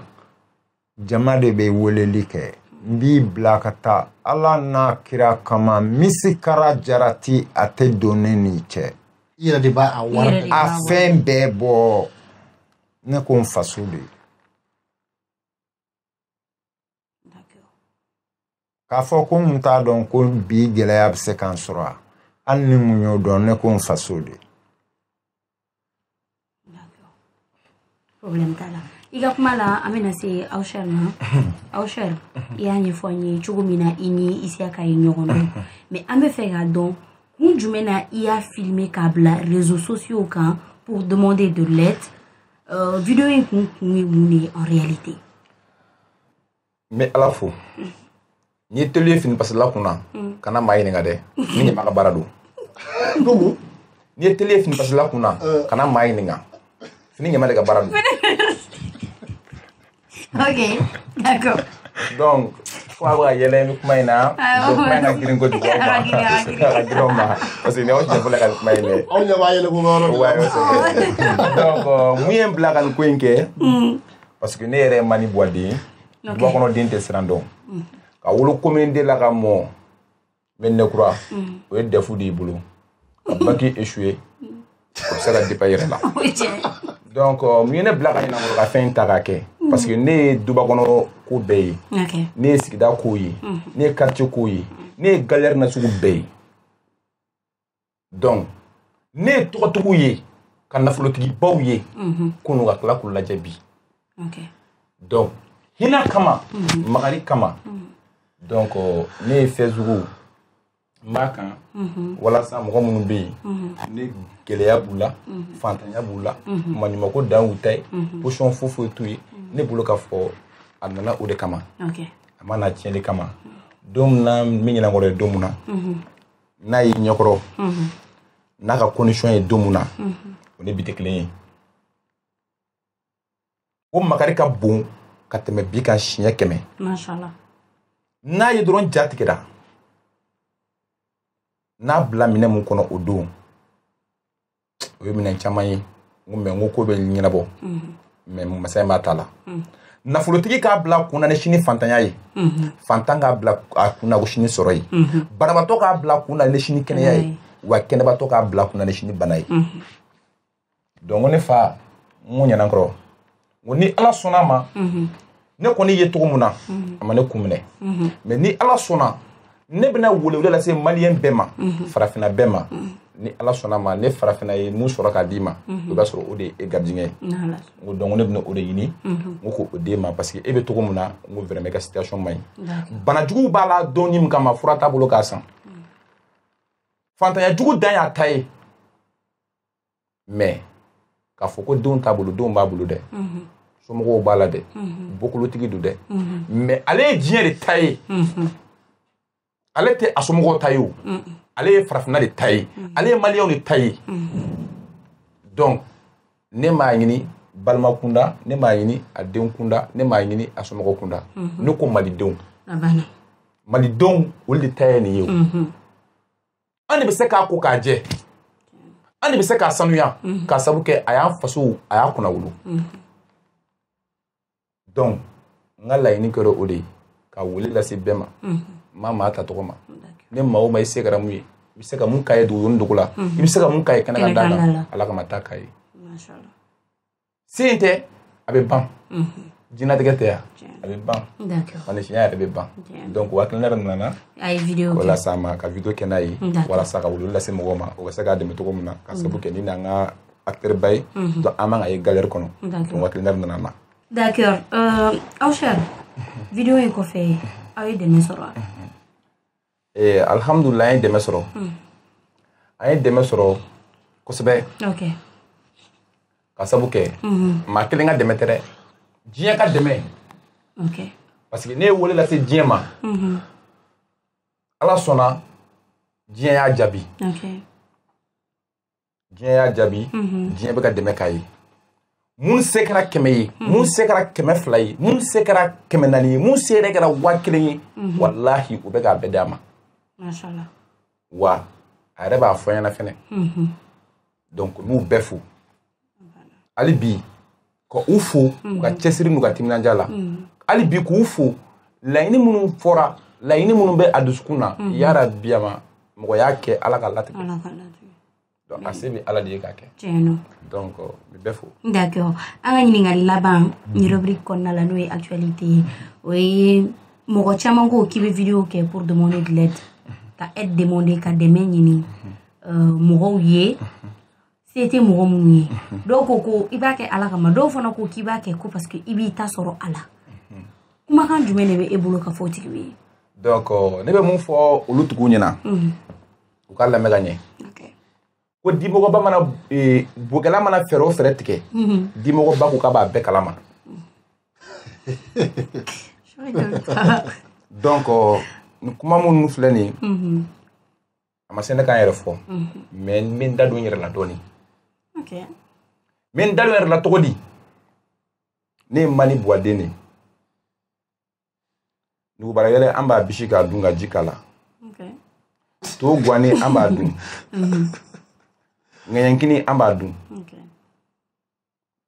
sogo bɛ sarada de an b'a cɛ k'a dun an bɔra lumu kɔnɔ lambe dan don an tɛ olu ko ɲɛdɔn an tɛ kalabu ko ɲɛdɔn hali ni ne kuma cogo i b'a dɔn ka fɔ ne ka farin mɔgɔ ka farin o tɛ sɔn ka don kuluba kalabu ko la parce que ne b'i jaabi de tiko tak dɛmɛ mun filɛ ne b'a ɲini ɲɛnankɔrɔ kelen tɛ o ne ye maa caman dɛmɛ banabaatɔ gɛlɛnmanw n'i y'u dɔn i b'a fɔ k'u bɛ sa sansan mɔgɔ dɔw bɛ ne b'u dɔw dɛmɛ walahi ordonnance ɲuman walahi u tɛ se k'a san hali u bɛ da yɔrɔ min na walahi problème dan don mais ne bɛ dɛmɛ ɲini ka dɛmɛ d'u ma ne tɛ n ka numéro di a numéro foyi tɛ ko ne ka numéro don ne bɛ a banabaatɔ ka numéro di a y'a tigi wele n'a y'a tigi wele a se mana kɛ mun ye a y'a d'u ma n'u y'a d'u ma u bɛ tila k'a fɔ ne ɲɛna fɛnɛ n'u y'a di a banabaatɔ ma wallahi u tila ka ne wele k'a fɔ ne ɲɛna n bɛ diɲɛ bɛɛ fo o la ka sabu kɛ n ma fɛn bila tile kelen ka dɛmɛ ɲini u fɛ ko farafinna farajɛla k'u m'a kɛ u ma kɛ tile kelen ok d'accord sisan n bɛna aw di Cheick ma a bɛ taa n'aw ye rubrique wɛrɛ kɔnɔna la Cheick la gaffe on est kɔrɔ ni y'an ka rubrique dɔ ye ani Jakiteba ne wele ko Jakiteba an tɛ wele ko Awsher ni y'an ka rubrique dɔ ye n b'a dɔn aw nana aw bɛ ka tiɲɛ de fɔ an ka rubrique nin ni y'an ka constitution de ye donc aw b'aw bolo kɔrɔ ta an bɛna question fɛn fɛn poser an bɛ fɛ a ka kuma jɛlen fɔ a ye a kana kuma dabiri fɔ a ye o de y'a to an b'a fɔ ni y'an ka constitution de ye dɔ b'a fɔ ko je jure de dire la vérité rien que la vérité ça va kɛ tan je jure de dire la vérité rien que la vérité je dis la vérité rien que la vérité ok merci kɔrɔ bon an ka daminɛ est-ce que ka taa daminɛ Awsher la an ka laban kɔrɔ la Awsher i fana ye dɔ kɛ Lalabi kɛrɛfɛ tiɲɛ don su a bɛ yɛlɛ tile a bɛ yɛlɛ tiɲɛ don kɔri i fana ma kɛ dɔnnibaga mankan dɔ ye an kɛrɛfɛ dɛ non dɔnnibaga kɛrɛfɛ si se ka mɔgɔ kɛ dɔnnibaga ye o sabali n'o bɛ mɔgɔ kɛ dɔnnibaga san tɔrɔ an bɛ sabali sa Awsher sabali sa n ko ne bɛ ka mɔgɔ lafili Awsher sabali sa n ko ne bɛ ka mɔgɔ lafili nin kumakan ne bɛ ka buna adamadenw lafili o ne bɛ ka mɔgɔ lafili dɛ a kɔni kɛra cogo o cogo ni ne bɛ ka mɔgɔninfin lafili a kɔni kɛra cogo o cogo dɔɔni fɔli ye dɛ non o tɛ sisan non dɔɔni fɔli ye i bɛ dɔɔni fɛngɛ sa awɔ o fɔli an yɛrɛ dama cɛ o tɛ fɛn sa mɔgɔw tɛ bɔ o kan sisan ne bɛna baro kɛ ni e ye sisan k'a faamu ka ɲɛ kosɛbɛ dɔnnibaga kɛrɛfɛ sigi o tɛ maa kɛ dɔnnibaga ye n'u bɛ maa kɛ dɔnnibaga ye an b'a fɔ an kɛra waliju ye Lalabi ye kilisi o kilisi bɔ a da kɔnɔ ani ne ka ɲɔgɔn dɔn fo ka na se bi ma a ye kumakan fɔ ne bɛ se k'an jɔ sisan k'a bɛɛ fɔ fo ka dugu jɛ mais o t'a yira ko ne ye dɔnnibaga ye o t'a yira ko ne bɛ sigi ko ne ye dɔnnibaga ye o t'a yira ko ne bɛ se k'an sigi ko ne ye mori ye fɛnw di maa o maa maa mun n'a ka kan donc e mago t'a la non ne mago b'a la dɛ ne mago b'a la mais ne bɛ se k'an sigi ko ne ye dɔnnibaga ye e se k'i sigi non ne bɛ sigi cogo di ko bɛ kalan de o bɛ kalan de ka sɔrɔ di sigi o kan maa kɔni kɛra cogo o cogo dɔɔni kɔni i b'o dɔn ayisa olu ye mun de ye olu ye ne yɛrɛ ta de ye o ne k'an sigi de ko ne ye mori ye ne ye sigi ne de ye karamɔgɔ ye non ne si ma so ye dɛ mais mɔgɔ caman b'o kɛ dɛ ayi o de ye sukoro caya mɔgɔ caman b'o kɛ o de y'a to bɛɛ ko dɔnni ko tɛ tiɲɛ ye o diɲɛ bɛɛ sɔnna ko dɔnni ko tɛ tiɲɛ ye ko dɔnni ko tɛ tiɲɛ ye parce que arnaque de cayara ko in kɔnɔ ka sabu kɛ caman b'i yɛrɛ kɛ fɛn ye ka sɔrɔ olu t'a dɔn caman bɛ k'a dabaga o t'a dɔn avec comme une Ou t'a dɔn u t'a dɔn kɛ ne b'o fɛ i bɛ ka u t'a dɔn de u t'a dɔn dɔnnibagaw bɛ yan banɛ Mali kɔnɔ dɔnnibagaw bɛ kibaru don wa u tɛ tɛntɛn plan t'a la politiki t'a la voilà donc an bɛna kɔrɔ la bon kɔrɔ e ka question ninnu ne tɛ fɛ ka ne bɛ fɛ k'i bila lɛsi de la quoi kɔrɔ a fɔra k'i wari sɔrɔ film na dɛ k'i wari caman yɛrɛ de sɔrɔ mais ko tubabumuso dɔ i bɛ hakɛ to o yɔrɔ la mais kɔrɔya yɛrɛ gamu kosɔn i bɛ hakɛ to ko tubabumuso ninnu ye girigiri da kɔrɔ kan dɔrɔn ka kɔrɔ bolodi ko kɔrɔ ka wari bɛɛ taa olu la kɔfɛ kɔrɔ seginna ka na bɔ. O tɛ se ka kɛ o mɔgɔ min ko k'a faso o bɛna faso musow de nɔfɛ kɛnɛmana tɛ anw ka bon olu ma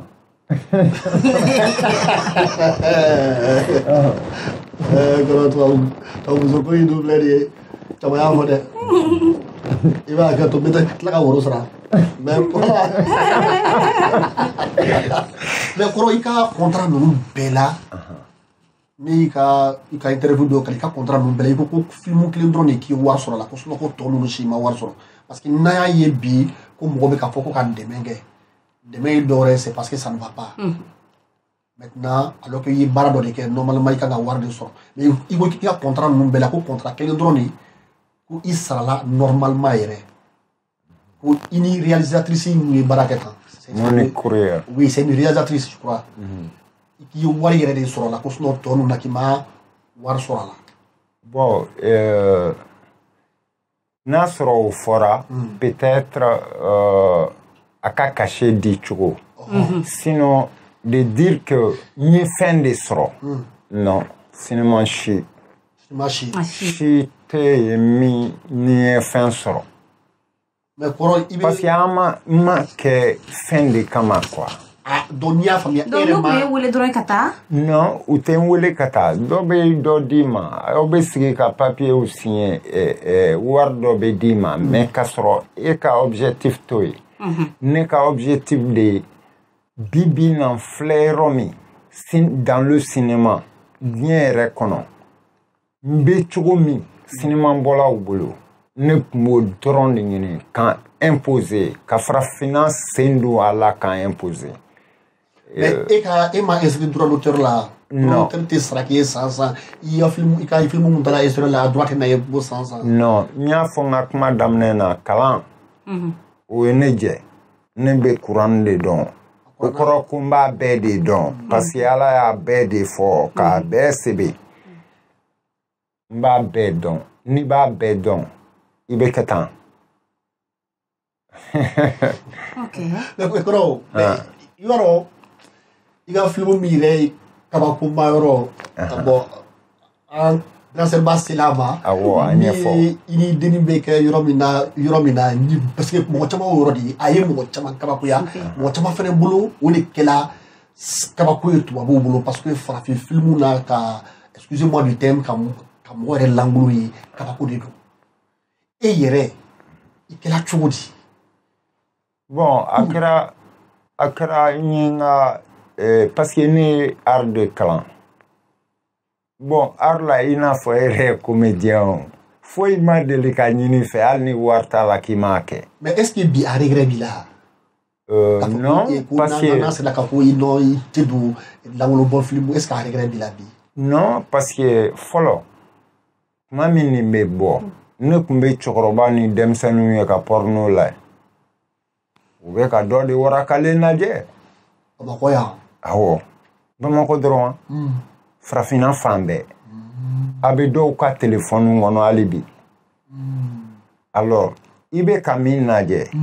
o i tɛ se k'i bila o place la ou bien parce que o ye artiste de a bɛ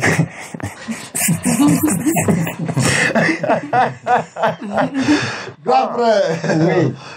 donc grand frère ala ka dɛmɛ kɛ amina rabi ala ka bana nɔgɔya amina rabi kɛnɛya di ala ka kɛ nin bɛɛ kɔfɛ i ka contrat kura sɔrɔ tuguni inshallah kɔrɔ yɛrɛ ye génia kura ye tuguni fo kɔrɔ yɛrɛ ka ne wele an ka taa o film kɛ ɲɔgɔn fɛ o ka di n ye basa fɛn kelen min man di n ye o ye n tɛ fɛ ka sa ne de ye Terminator ye. Kɔrɔ tɛ fɛ ka sa. Ne tɛ sa wɛrɛ. Donc i ni terikɛ bɛɛ ye kelen ye. Parce que ale y'a ye dɔrɔn mais aw chef. Ne ko munna dɔnnibagaw an bɛ dɔnnibaga caman ye n'u sara dɔrɔn o kɔfɛ dɔrɔn fɛn bɛɛ de bɛ tiɲɛ u balimaw bɛ bila ɲɔgɔn na u ka succession bɛ gɛlɛya munna. I ko kuma in nin kuma in nin ka girin kosɛbɛ. Parce que il me semble que Lalabi fana ala ka hinɛ a la il est dans aussi le même cas parce que a kɔfɛ fɛn caman ɲagamina fo mɔgɔ yɛrɛ t'a dɔn min ye min ye dɔw bɛ ka bɔ k'a denw de don tout ça là parce que a kuma cayala quoi. En fait i filɛ ka mun fɔ sisan dɔnnibaga filɛ nin surtout Mali ni dɔnnibaga sara i b'a sɔrɔ a caman kɔ bɛ tiɲɛ ka sabu kɛ dɔnni minnu b'u la u t'a dɔnniw yira u denw na u dɔnniw yira kalandenw na donc ne kalandenw ma kɛ maa hakili sigilenw ye maa miiri ye maa minnu bɛ miiri kow la i b'a sɔrɔ u bɛ taa ni du dɔnni bɛɛ ye donc denw ne kunfinya bɛ to so kɔnɔ denw tɛ lanse donc i b'a ye karamɔgɔ caman na fo karamɔgɔ den filɛ nin o y'a sɔrɔ den tɛ foyi dɔn i b'a sɔrɔ a bɛ fɔ ko karamɔgɔ kalannen dɔ filɛ nin i b'a sɔrɔ o de ye kisɛ ye parce que karamɔgɔ ninnu caman bɛ yen u tɛ sɔn k'u denw afficher karamɔgɔ 120 bɛ yen u t'u denw afficher parce que dɔnni ye fɛn dɔ de ye dɔnni ka bon kojugu dɔnni ye fɛn de siriki de don siriki in kɔnɔna dan t'a la i y'a dɔn ka dan yɔrɔ min na i bɛ dan yen nɔ de donc dɔnnibagaw ka fɔ la n'i kɛra dɔnnibagaba ye maa dɔnniba ye dɔnni kɔnɔ donc n'i y'i denw afficher bamananw ko ten dɛ du bɛ yen duda du bɛ yen et puis encore dɔnni dɔw bɛ yen fɛnɛ a bɛ dɔnnibagaw kɔ tiɲɛ dɔnnibaga b'a dɔnniw baara a bɛ dɔnnibaga kɔ tiɲɛ i b'a ta ka lajɛ dɔnnibaga dɔw b'a fɔ ko siri ni muri ko sama kanu yamaluna ala de ko te ko wale jugu mana kɛ togo togo yamaluna mɔgɔ min b'a kɛ dɔnnibaga de wa ye jeli ye parce que i bɛ ka jeliya ka de fɔ nin waati non n tɛ jeliya kan ye ko dɔnna b'a dɔn n bɛ fɛ ka mun fɔ ok n tɛ jeliya kan ye n tɛ jeli ye ne tɛ funa ye mais n tɛ jeliya kan ye ni dɔnni kuma yɛrɛ de n tɛ dɔnnibaga ye dɛ mais n'i ma ɲɛ i bɛ don diɲɛ ko o ko la a ɲɛɲini ka don a la n'i ma ɲɛ i bɛ kɛ journaliste ye a ɲɛɲini ka don a la n'i ma ɲɛɲini ka don a la i bɛ fili donc n'i ma ɲɛ i bɛ tugu dɔnnibaga kɔ a ɲini ka dɔnnibagaw dɔn fɔlɔ wala jugu mana kɛ togo togo mɔgɔ min b'a kɛ u bɛ cili na sugu bɛɛ kɛ u bɛ ko na sugu bɛɛ kɛ dɔnni kɔnɔ u bɛ cɛ kɛ muso ye dɔnni kɔnɔ u bɛ muso kɛ cɛ ye dɔnni kɔnɔ u bɛ maaw ni tigɛ cogo mugu ja dɔnni kɔnɔ u bɛ maaw lanɔgɔ cogo mugu ja dɔnni kɔnɔ ala fana kalan n'a kan dɛ kojugukɛla ale kɔ n'a tagamana ŋɔni de don maa o maa bɛ bɔ a kɔfɛ ka na i bɛ yɛlɛ ŋɔni de kan donc e tɛ se ka maaw ta tiɲɛ e tɛ se ka maaw mago sa ko ala b'i kɔ dilan o y'a dɔ ye i bɛ ka kumaba fɔ ne dɛ nin ye tiɲɛ de ye Ça, c'est vrai. Ok, Gafou. Oui. Oh, Nini Djakeba, les grands frères. J'espère que Mao serait votre grand frère. Ok, donc là, merci beaucoup. Merci beaucoup, Cheikh. RSHM émission mais bon, oui, renouveau quand dimanche 19h au rati. Ou redivision ou mardi 18h. Ni ayoje. Ayana mais renouveau radio sans fait.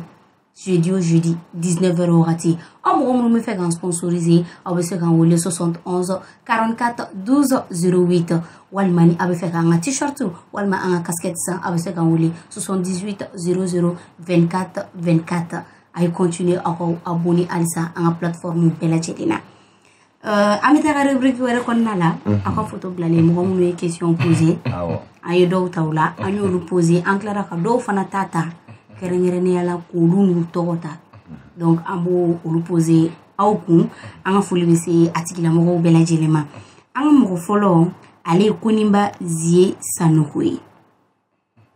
Donc ale ko question be au cher de est-ce que c'est digne, est-ce que akakan ka vidéo ta ka ke ni nyanangoro ye réseaux sociaux sans fait ka deme nyini et tout, est-ce que la famille Djerana, est-ce que akakan comment de be conforme au tenir fort. Mɔgɔ min ye nin fɔ n bɛ ale jaabi a bɛ se k'a faamu cogo min na n'o de f'a ɲɛna n ko ɲɛnakɔrɔ tɛ a ka mɔgɔw ta ye faso de ta don ɲɔgɔn dɛmɛ tɛ ban i bɛ se ka kɛ ne ka dɛmɛ ye maa wɛrɛ ka dɛmɛ bɛ se ka kɛ fɛn wɛrɛ ye mais i b'a tigilamɔgɔ ɲininka ɲɛnakɔrɔ bɛ so nin y'a san joli ye est-ce que u y'a ɲini k'a dɔn dɔw yɛrɛ bolo a tɛ yen dɔw yɛrɛ bolo a nafolotigi don dɔw y'a kɛ fɛn bɛɛ ye mais a bɛ a balolen don est-ce que u y'a ɲini k'a dɔn ne video in tɛ ne ko dɔ ma kɛ est-ce que ko bɛ dɔn wa n'i ma kuma dɔw bɔ n'i ma bɔ ni fɛn dɔw ye est-ce que maa b'a lakaleyaw dɔn a bɛ bana ka sa olu bɛ bɔ a kalama a bɛ bana ka sa olu bɛ wuli ka se a ma wa mais n'i y'a ye an bɛ wuli ka s'a ma an ma wuli ka s'a ma ko maintenant ko fɛn ko don Sakaba filɛ nin wari cira an ma ka na se bi ma n'aw sari t'a wari hakɛ dɔn yɛrɛ. Non, au fait, question min bɛ yen. D'accord. Question min bɛ yen. Est-ce que a somɔgɔw jɛnna n'a ye n'a fɔra k'a somɔgɔw a musow bɛ yen c'est vrai a yɛrɛ fɛnɛ bɛ yen c'est chef de famille mais a denw bɛ yen a musow fɛnɛ bɛ yen. I bɛ taa sɔrɔ a kɔrɔw fɛnɛ bɛ a dɔgɔw fɛnɛ bɛ est-ce que olu jɛnna n'a ye fɛnɛ. n bɛ ka na ni kuma ye baro ye bɔ ne kan dɔ de ye mais nagi nin ka de tɛ bɔ n'a ye kuma a to den don n'i ye kelen ta kelen b'a kun bɔ. Dirika ni zana tun bɛ mɔgɔ kɛ fɛ san dɔ kɛla fɛ. ne m'a fɔ comme quoi ko n y'a kɛ n kun fɛ mais video in kɛ don min na n ko karisa est ce que o Sakaba est ce que n'i ye video in kɛ est ce que kɔlɔlɔ b'a la wa. Saka ne bɛ ɲininka tan. I y'a yɛrɛ de ɲininka. Awɔ a ko kɔlɔlɔ foyi t'a la. n ko Sakaba est ce que n'i y'a kɛ est ce que famille tɛna kuma wa. a ko famille tɛna kuma ale bɛ lakalaya min na bɛɛ b'a dɔn. n ko d'accord problème t'a la mais ne fa ne kɔni fɛn tɛ ne bolo k'a k'i ye fɛn tɛ ne bolo k'a d'i ma mais ne bɛ se ka n dama kasi diɲɛ na ni diɲɛ bɛ se k'a lajɛ cogo min na k'i dɛmɛ donc ne b'a fɔ o yɔrɔ la. D'accord. Donc a yɛrɛ ka diɲɛ sɔrɔ la a yɛrɛ ka diɲɛ sɔrɔ la a ka famille a muso bɛ yen c'est vrai. Après n'an taara réalité sira fana kan Cheikh a mana kɛ cogo o cogo ni ne bɛna e kunkan ko la ne tɛna ne ka famille bɛɛ sigi e de ka ko don ni ne ye e ɲininka Cheikh est ce que ne bɛ se ka taa e ka so wa ne ko ne ma ko ne bɛ taa e ka so c'est pas la peine ne ka taa e muso fana ɲininka ko est ce que ne bɛ se ka taa e ka so wa. mais fɛnɛ ne muso fɛnɛ bɛ se k'an ban. non ne sera ye o fana ye ko wɛrɛ ye ok mais e yɛrɛ voilà e yɛrɛ de ka so don e ta de y'i ka so ye a bɛ se ka kɛ ni ne selen muso de k'a ɲɛkɔrɔ diya ne kɔrɔ ou bien muso non en fait sérieusement an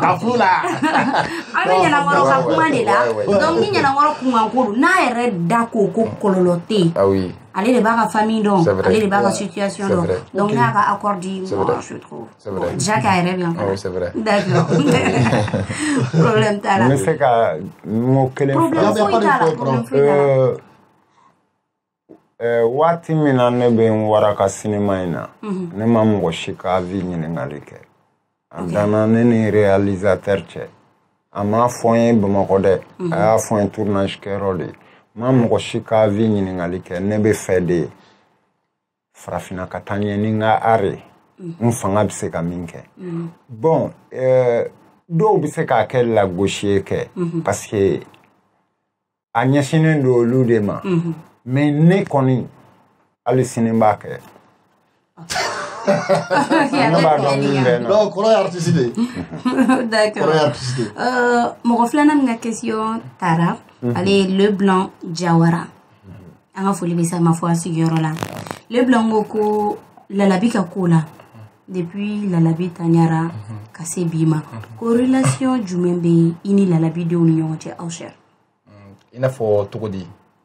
relation jumɛn b'aw ni ɲɔgɔn cɛ teriya bɛ yen wa halisa i bɛ continuer ka taa denw fɛ yen wa i b'u ka video kɛ halisa wa i t'u ka video kɛ wa. voilà en fait sisan min kɛ Lalabi est ce que i b'a kɛ denw fɛnɛ ye wa. sisan bamananw ko mɔgɔ tɛ kɛ su fɛ k'i t'a dɔnbaga fɛ n'i ye sangafula kelen ka bɔ kogo fɛ i ma da sangafo dɔrɔn ma Ok. I dana i ye mun fɛnɛ kɛ i b'a sɔrɔ i ko wɛrɛ kɛ n bɛna don kuma min kɔnɔ kumakan in ka girin kosɛbɛ parce que nin kuma in mɔgɔ bɛ nin na kosɛbɛ maaw b'a fɔ ko debi lalabi banna ko ne ma lalabi denw ka video kɛ a lalabi to yen nɔ ne m'a denw ka video kɛ o fo k'o fɔ mɔgɔ ɲɛna fo k'o fɔ mɔgɔ ɲɛna k'a jɛya passe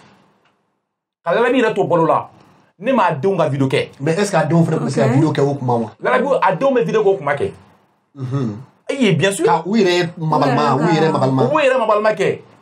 ka lalabi yɛrɛ to yen k'o to balo la kɛ u bɛ émission kɛ ka lalabi to balo la o u bɛ émission kɛ k'a tɔgɔ la awɔ ka émission kɛ lalabi ye ka émission kɛ lalabi denw u bɛ émission kɛ ka sɔrɔ lalabi balo la mais depuis o kuma ne m'olu ka video publier o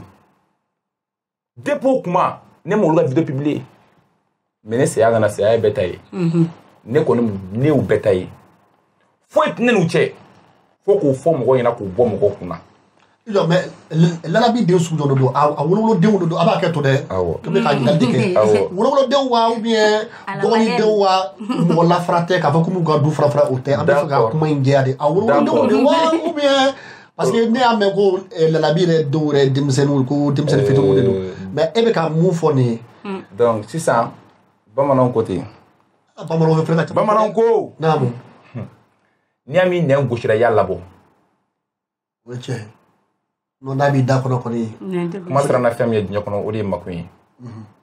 i k'o kuma in nka na kuma dɔ bɛ kun fɔ mais o tɛ ɲɛfɔ bɛɛ kɔni b'a dɔn ka fɔ hakilima b'a dɔn ka fɔ kulu kun jamana ye fɔba ye yanni alikiyama ta cɛ olu kuma ninnu tɛ bɔ ne da ka sababu kɛ ne ye n karamɔgɔ kanu ne ne bɛ n karamɔgɔ fɛ de donc e t'a fɔ ko a den nin ye ale tɛ nin ye a den voilà sisan olu tɛ ne ka tabiya kɔnɔ ni n ko tɛ n ka tabiya kɔnɔ o bɛ se ka fɔ mɔgɔ wɛrɛ da kɔnɔ mais ne Ausher kun ni n ko tɛ se ka bɔ ne da kɔnɔ ka sababu kɛ n karamɔgɔkɛ in a kɛra n fɛ donc ko ka ca mais hakilima b'a dɔn k'a fɔ ko kulu kun jamana ye fɔba ye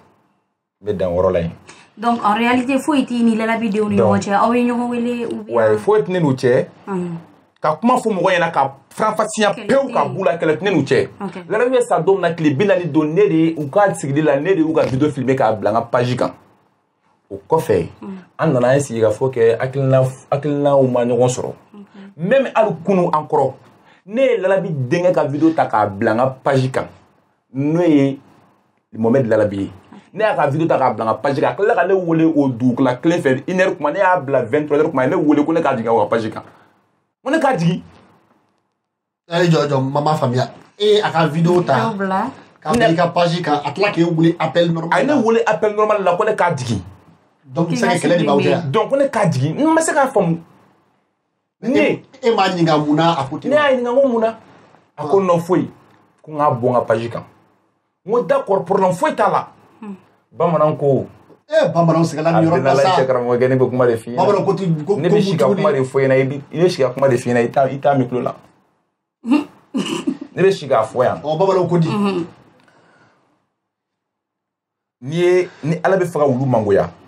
a bɛ joli bɔ a kunkolo cɛmancɛ la donc nɛn t'a sɔrɔ k'a nɛmu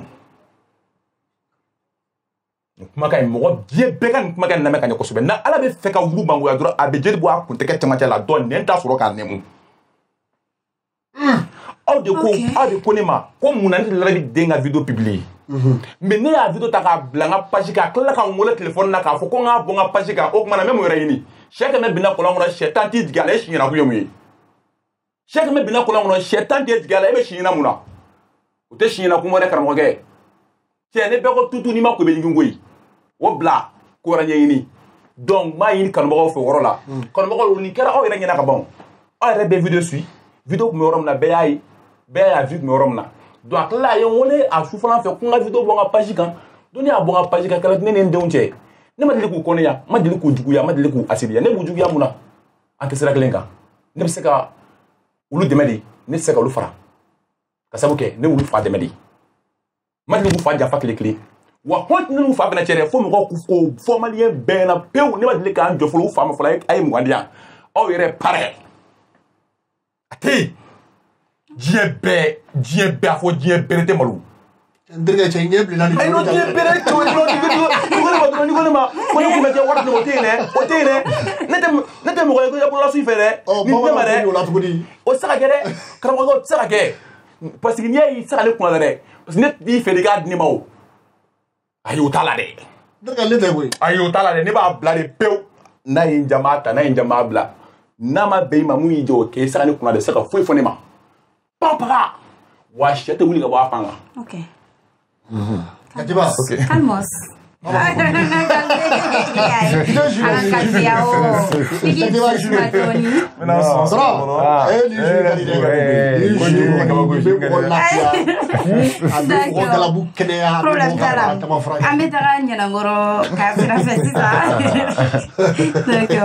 Ok, question menacée ça allait poser à Moussa Sidibé de fait. Moussa Sidibé ko nyanangoro ko est-ce que tu es no ko dina masek ni musoya? Ayi. Ok. Nye muso fila de furu Mali kɔnɔ. Ok. Nye mam jɛma furu o fatulen. Nye mama kuma furu. Ok. Nabana. Merci. O famuna. Champion Diabaté ale fana ko nyanangoro. Ko muni la ko ibe haketo be kuma kan ko ibe ide toko chien. Ni oye Mohamed Kamé domine ko bi ko il fait partie des meilleurs joueurs de Kora absi Kora fola abe jate mo fait munu be se Kora fola ko sebe Mali kono bi a génération na ko il est international ko aba dala dumuni soro il gagne suffisamment son pain ko abe se ikoro ika soins médicaux ni fait il arrive à subvenir à tes besoins et tout. Donc, on jumena il ni vidéo qui est pour demander de l'aide ou un truc kasoro idembe na be se ika koko. Une question jaran mot de faut toujours. Mam jema ya deun kalfanela. Mais yani Mohamed che Mohamed koroke benebulu. OK. O fana koromso fla benebulu. OK. Alors mais Mohamed est muso furu. Ni denga folo e muso furu. Sabana e muso furu. Okay. O kuma u kana u ka denbaya ta u ka ne de ta wa. Mbe diɲɛ bɛɛ ka tali fɛ n tɛ fɛ n denw k'u ka denbayaw to ye k'u b'u ɲɛsin ne ma. Mais kɔrɔ n'a se b'u ye. Mun se b'u ye u b'o yira u ka denbaya de kɔnɔ. A bɛ i n'a fɔ ne fa balola fo ka taa s'a saya ma. A ye fɛn min ɲini de dɛ. A balolo de kan fo ka taa sa.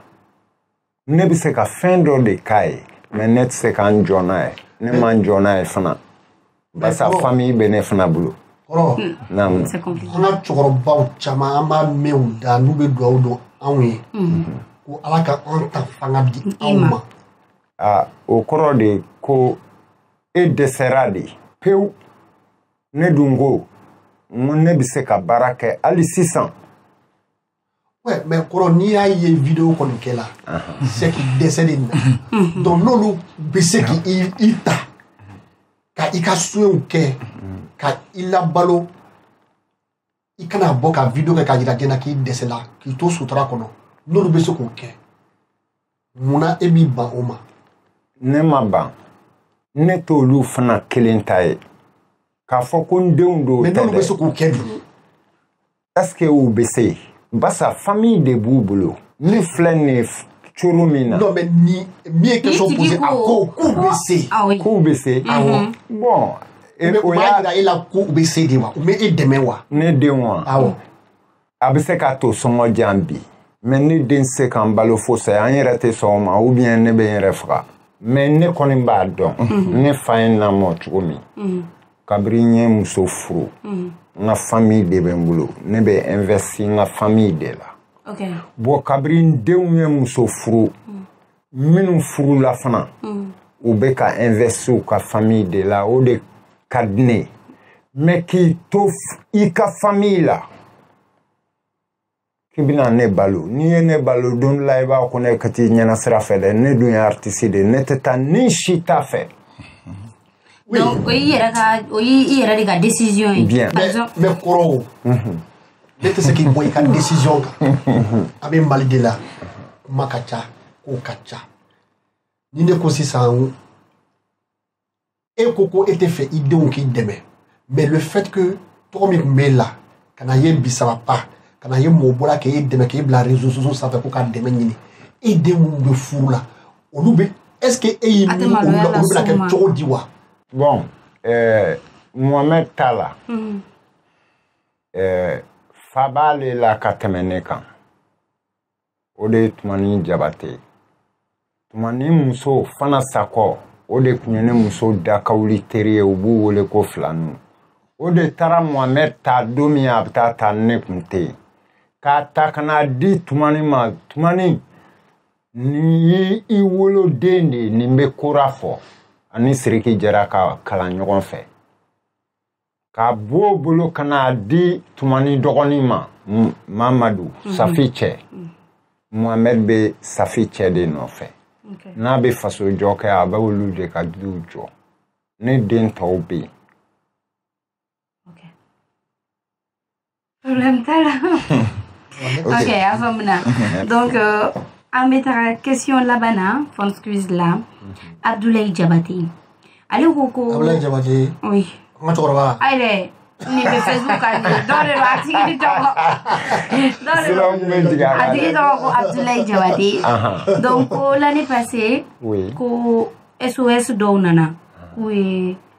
des mains d'ok y. Ko médecin do yala ñini ka deme ki quoi ko médecin do ko abe ika furakɛli ta en charge ko mais qui ma son ko parce que qui me war jeri no fait ni ne kun bɛ nafolo nɔfɛ ne tɛ se États-Unis ka don Mali kɔnɔ ne tɛ se Japon ka don Mali kɔnɔ ne tɛ taa France kana Mali la ne t'o fɛ wari tɛ wallahi warte. Mais est-ce que SOS kouye tien? Tien te. Ne ou bise ka min fo SOS démocratie. OK. Ne groupe de wuli o groupe ni SOS démocratie de kume ɲɔgɔn fɛ pour que ka démocratie ɲɛfɔ Mali la. Troupe in centre yɛrɛ dɔn de Seydou Kulubali ka groupe do mais a ye groupe in kalifa ne de ma. Ne de y'u former. An ka yala Mali fan bɛɛ ka démocratie ɲɛfɔ. Suguw kɔnɔ grɛnw na fan bɛɛ. Ne ma SOS wɛrɛ ye diɲɛ kɔnɔ. Yɔrɔ olu tun y'i dɛmɛ ni papier ma da i ka i bolo nɔ bila dɛ. U kana n'o papier. Ok, d'accord. An bɛ fɛ ka dɔn fana i ka bana in daminɛ ni wagati jumɛn? Ni y'a kalo 3 ye. Kalo 3. D'accord. Mais yani o bana in ka daminɛ y'a kalo 3 ye ni temps in bɛɛ kɔnɔ i tun bɛ min i tun bɛ Mali la wa? Ne bɛ Bamakɔ de ne bɛ anw ka carré de furan. Mali télévision taara filmé n bɛ carré de furan tɛ mɔgɔ wele dɛ. Ne bɛ carré de furan. Ko jumɛn ko yɔrɔ furan ou bien? Ayi n b'a kɛ n yɛrɛ ma n tɛ fɛ ka n faso nɔgɔlen ni n tɛ baara la o ye baara dɔ ye. N b'o de kɛ hali sisan. Denmisɛnninw kumana ka kɛɲɛ. N denw kumana ka kɛɲɛ n ko n t'a dabila ne bɛ n faso dɛmɛ ni fɛn o fɛn ne b'a dɛmɛ n'o ye. Ne bɛ yɔrɔ de furan. O de y'a to u b'a fɔ ko fa bɛ na u bɛ taa n sɔrɔ furanin na u bɛ n filmer ne ka foyi t'a la ne bɛ n faso de nɔfɛ. Ok. Problème t'a la. Mais a ka ne ka question dɔ poser kɔrɔ kun. O yɛrɛ de ka di n ye. Kɔrɔ. Naamu. N'a y'i ka kuma ninnu bɛɛ ta k'a lajɛ.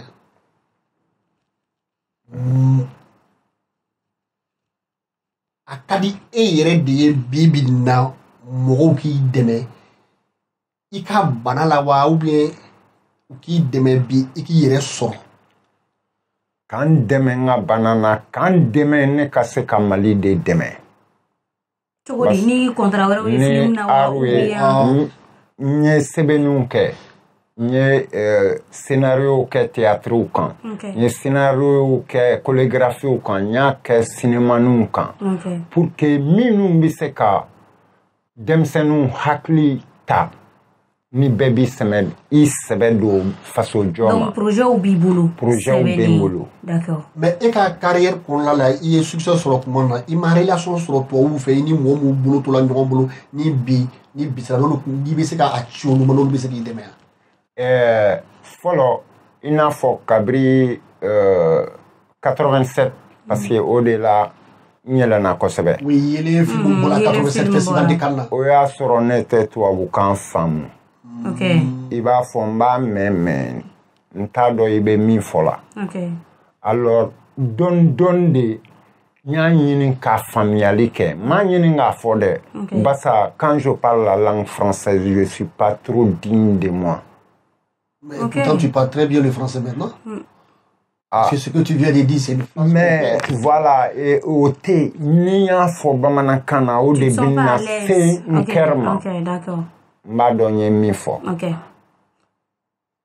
C'est comme si il se k'a fɔ, mais i ka bamanankan fɔ o de ka di. O de ka di ni kun ye. Mais est-ce que o fana de b'i fermer dɔɔni yan? On m'a fermé parce que n ka kan tɛ se k'an fermer. N delila k'a fɔ art yɛrɛ ale tɛ tableau la. N'a bɛ tableau la. Umu Sangare, ma école de musique kɛ o. Non. Mais bibi in na. Ouais. Diɲɛ b'o bɛɛ faamu. Alors arte ale ye joli ani i yɛrɛ ye min kalan. N'i y'a kanu k'a kalan. I bɛ se. Mais kɔrɔ i bɛ luwanse de la wa i b'i si so yɛrɛ de kɔnɔ? N bɛ n fa de ka du kɔnɔ. I fa ka du kɔnɔ. Awɔ. N bɛ yen, n kɔrɔkɛ 2 bɛ yen, n dɔgɔmuso 1 bɛ yen. Ok. D'accord. Problème t'a la. An bɛ ka se émission banyɔrɔ la. Donc ni mɔgɔw mago bɛ aw la u bɛ se k'aw sɔrɔ numéro jumɛn na aw cher? En fait, ne ka numéro au 77 D. 37 encore 87. 67 37 87. D'accord. A Maltel bɛ n bolo fɛnɛ. Ok. Et donc ɲɛnabɔ. Ne ka numéro est 75 02 71 38. 38. Mais k'a fɔ mɔgɔw fɛnɛ ye n'u b'a wele vraiment banabaatɔ de don. Kana na wele heure tardive sugu dɔ la. Voilà, heure tardive sugu dɔ la. U k'a wele n'u bɛ fɛ ka dɛmɛ kɛ u k'o dɛmɛ dɔ ka dugawu n'a ye parce que i b'i ka numéro di tuma dɔ la u b'i wele ka fɛn dɔw fɔ dɔw b'i wele kɛ arnaque yɛrɛ fɛnɛ dɔw b'i wele kɛ kuma caman fɔ. A ma nɔgɔ non o y'a faamu. Ala ka nɔgɔya kɛ. Amina yarabi. Donc aw ka kumakan laban aw ka folikan laban émission in kɔnɔna la. Awa émission kɔnɔ dɛ. Ɲɛnakɔrɔ ko k'ale tɛ saya fɛ. Immortel. Ne ka foli laban ne bɛ cɛ 1 fo fɔlɔ. Dumuya don. Ale de ye Kolokani eaux et forêts directeur ye adjoint. A ye n wele Ala de kama. Ne t'a dɔn ma deli k'a ye. N bɔra yan ka taa Kolokani. A ye n di maa dɔ ma ko k'an furakɛ kabiri Ala k'a da m'o fana ye. N'o ye Ablaye Touré. A bɛ Gakulu. Gakulu ka bɛɛ de bɔra. Su, tile, ɲɛnafin foyi kun tɛ n'a ye. N ye n yɛrɛ sɔrɔ i b'a fɔ ko n fa dugu. Maaw bɛ yen u tɛ ne jamu dɔn. Bɛɛ bɛ n wele Ɲɛnankɔrɔ Jara. Bɛɛ kɛra n fɛ wa a y'a seko n'a damayira bɛɛ kɛ nisɔndiya kɔnɔna na. Wa n'ale n bɛ min fana fo ka fara o kan o ye minisiri Jara ye. N t'a tɔgɔ dɔn dɛ. A kɔni musokɔrɔba dɔ y'a wele k'a ka taa n nɔfɛ ko n man kɛnɛ. A taara n dalen sɔrɔ a ye n ta ka taa ni Luxembourg la. U ye n ka analyse ninnu kɛ. Ordonnance bɔra bi yɛrɛ. U ko n kana sigi ka mɛn bilen basa n kɔ de don. Ko fɛn dɔw endommagelen don a la. Ni ye minɛntaw ni bougelibaw dabila a bɛ se ka nɔgɔya sinon a bɛ aggraver ka taa fɛ. Ni tɛmɛna ka bɔ yen n bɛ n yɛrɛ fa fo parce que fa kelen de bɛ n na bi ani tɛnɛmuso kelen. Darakɔ Kanɛ ani Banfali Kane m'bolu fo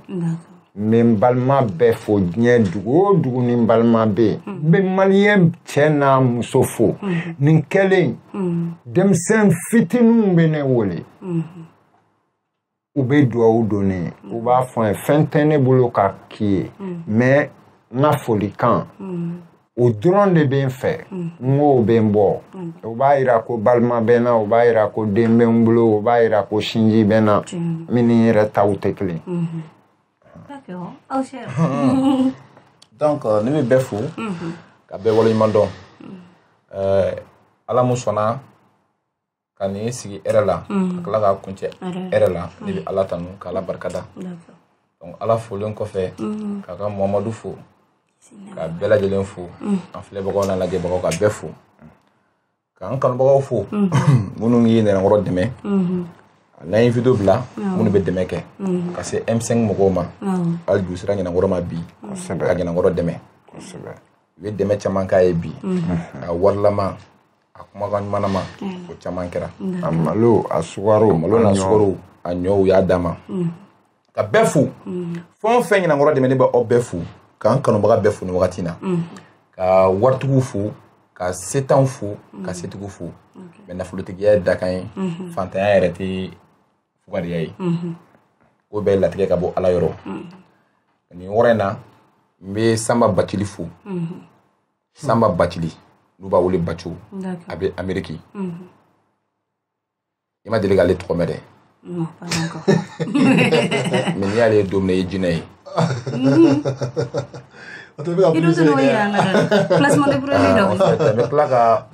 fɛn o fɛn bɛ n'u bɛ dɛmɛ kɛ mɔgɔw ye ka se mama ma ka se baroni ma minnu bɛ dɛmɛ kɛ k'u bɛɛ fo ka latigɛ sokɛ fo ala deli sokɛ n'ale bɛ na dɔrɔn i bɛ busamisɛn tigɛ donc i b'a sarada fɛ ka bɔ a ɲɛ n'o tɛ n'i y'i jɔ a b'i gosi k'i bin a b'a sen da a b'i tɔn dɔrɔkɔ donc m'a ɲini olu fɛ comme ala ye se mun kalifa u la ala ye se mun di olu ma bi mama fara baroni Gambi kan baroni Gambi fara Baco kan Baco fara Samasegu kan n b'a ɲini u fɛ u ka kɛ bi sɔngɔlɔba in yɛrɛ kama ɲɛnankɔrɔ kɔni se t'a ye K'an bɛna lajɛ i k'a fɔ se t'a ye voilà ka na nin lajɛ ɲɛnankɔrɔ se t'a ye bi ka u ci bila k'a lase Baco ma ka ci bila k'a lase Samasegu ma ka ci bila k'a lase Roi ma ka ci bila k'a lase Mama ma ka ci bila k'a lase Baroni ma ka ci bila k'a lase Ibrahim Jawara ma usine suruntigi ka ci bila k'a lase a ma ka ci bila k'a lase Umu Sangare ma fɛn o fɛn bɛ yen petit gima ninnu ka bɛɛ wele a ye ɲa a ye n'a ka ɲɛnankɔrɔ dɛmɛ balimaya kama sinjiya kama maya kama lamɛ kama a faso kama i m'anw yɛrɛ fɛnɛ wele dɛ b'aw yɛrɛ fo kosɛbɛ b'aw yɛrɛ fo kosɛbɛ aw ka cɛsiri fɛ b'aw yɛrɛ fo kosɛbɛ b'aw yɛrɛ fo kosɛbɛ aw ka cɛsiri kan aw sera sisan kan anw yɛrɛ wele ka na a ka plateau ba in sanfɛ hali nin sujet in kɔnɔna hali y'a ye i b'a dɔn k'a fɔ vraiment lafiya bɛ yan depuis an nana an ma wɔsi dɛ walayi ne yɛrɛ sigi ne ma dege ninnu na o ne ma dege ninnu na o farikolo de bɛ suma yi ka tɔn e bɛ sunɔgɔ donc si fana bɛ bɛ k'o la ne kɔni dabali kama ko in na dɛ n b'a bɛɛ fo a fɛn o fɛn bɛ ka maliyɛnw dɛmɛ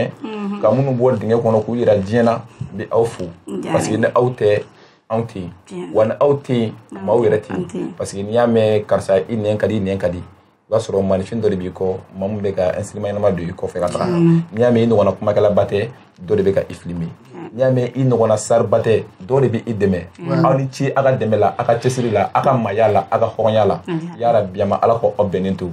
ala kana aw kɛ fila mana n'u ye ala kana aw kɛ fanfilamɔgɔ ye ala ka sɔliman kɛ n'aw ye n b'a ɲini ala fɛ yarabi ama ala ka ni n'aw sago bɛ d'aw ma k'a fɔ mali faamaw ɲɛna aw kana ɲinɛ ninnu kɔ dɛ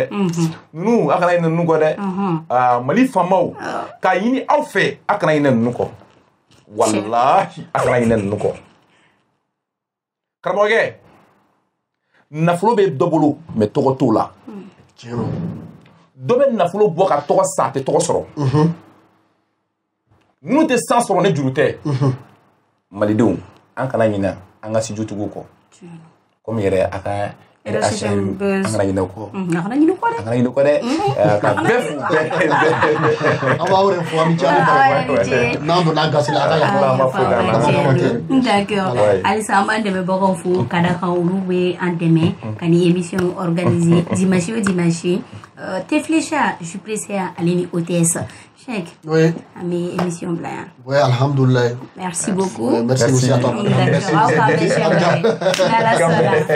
Bye bye. Teflecha te dɔnba ŋana ni te minbaga bɛɛ bɛnnen do a kan ko Teflecha de ye a dan ye tew la sanada jagokɛla de bɛ nisɔndiya n'a ka tɔnɔ sɔrɔli ye nga sannikɛla ka wasa ni tɔnɔ kun ni kun ye fo tew la dankɔrɔba Teflecha a tamasere ye kalakisɛ de ye a feerebaga a sanbaga a n'a minbaga bɛɛ lajɛlen ni nisɔndiya Teflecha k'a dilan k'a lasago ka diya kɛ ani tɔw cɛ danfara ye k'a sɔngɔ nɔgɔya wa a feereta bɛ yɔrɔ bɛɛ Teflecha hey a foronko kelen kɛ I ka ngalon bɔnda Jupressea an ka yiridenw bayɛlɛmalen k'a dilan k'a ɲɛ k'a timiya k'a nafa caya k'a sɔrɔ ɲagami t'a la kasa t'a la k'a lasagon karton kɔnɔ k'a bila a minbagaw sago la furusirikɛyɔrɔ ni kɔɲɔyɔrɔw la sumukɛyɔrɔ ni denkunikɛyɔrɔw la aw ye aw wasa don Jupressea la Jupressea k'a dilan k'a diya k'a suguya caya I n'a fɔ orange ni orange light cocktail ni cocktail light pomme ni ananas ananas coco ni ananas gingembre mangue ni mangue passion ka fara goyavu kan Jupressea a ka di a sɔngɔ ka nɔgɔ wa a feereta bɛ yɔrɔ bɛɛ Jupressea minbagaw ni sɔnsuma ani dususuma Établissement Ousmane Traoré Sisawane OTS afɔ jama jigi haju wasa k'aw ka kuran minanko hami ba pewu Établissement Ousmane Traoré Sisawane OTS do aw ka ampoule OTS a batiri ta n'a kuran da panneau fili ni kuran fili OTS pompe solaire kuran ta ani batiri ta aw ka batiri jimaw ani gel n'o ye batiri blende ye dagabana téléviseur écran blaw a marque siya bɛɛ lajɛlen OTS la ɲinɛma kɛ min fɛnɛ kɔ lampadaire solaire do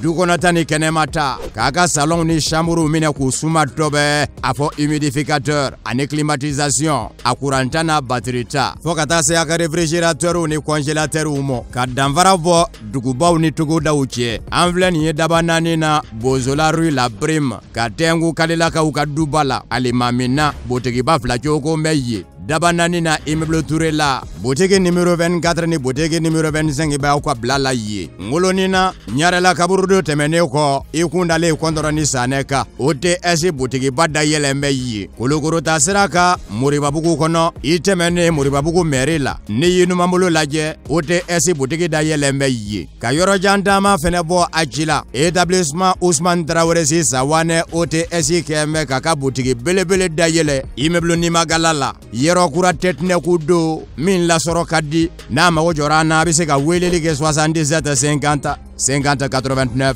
wali kelen 76 97 39 45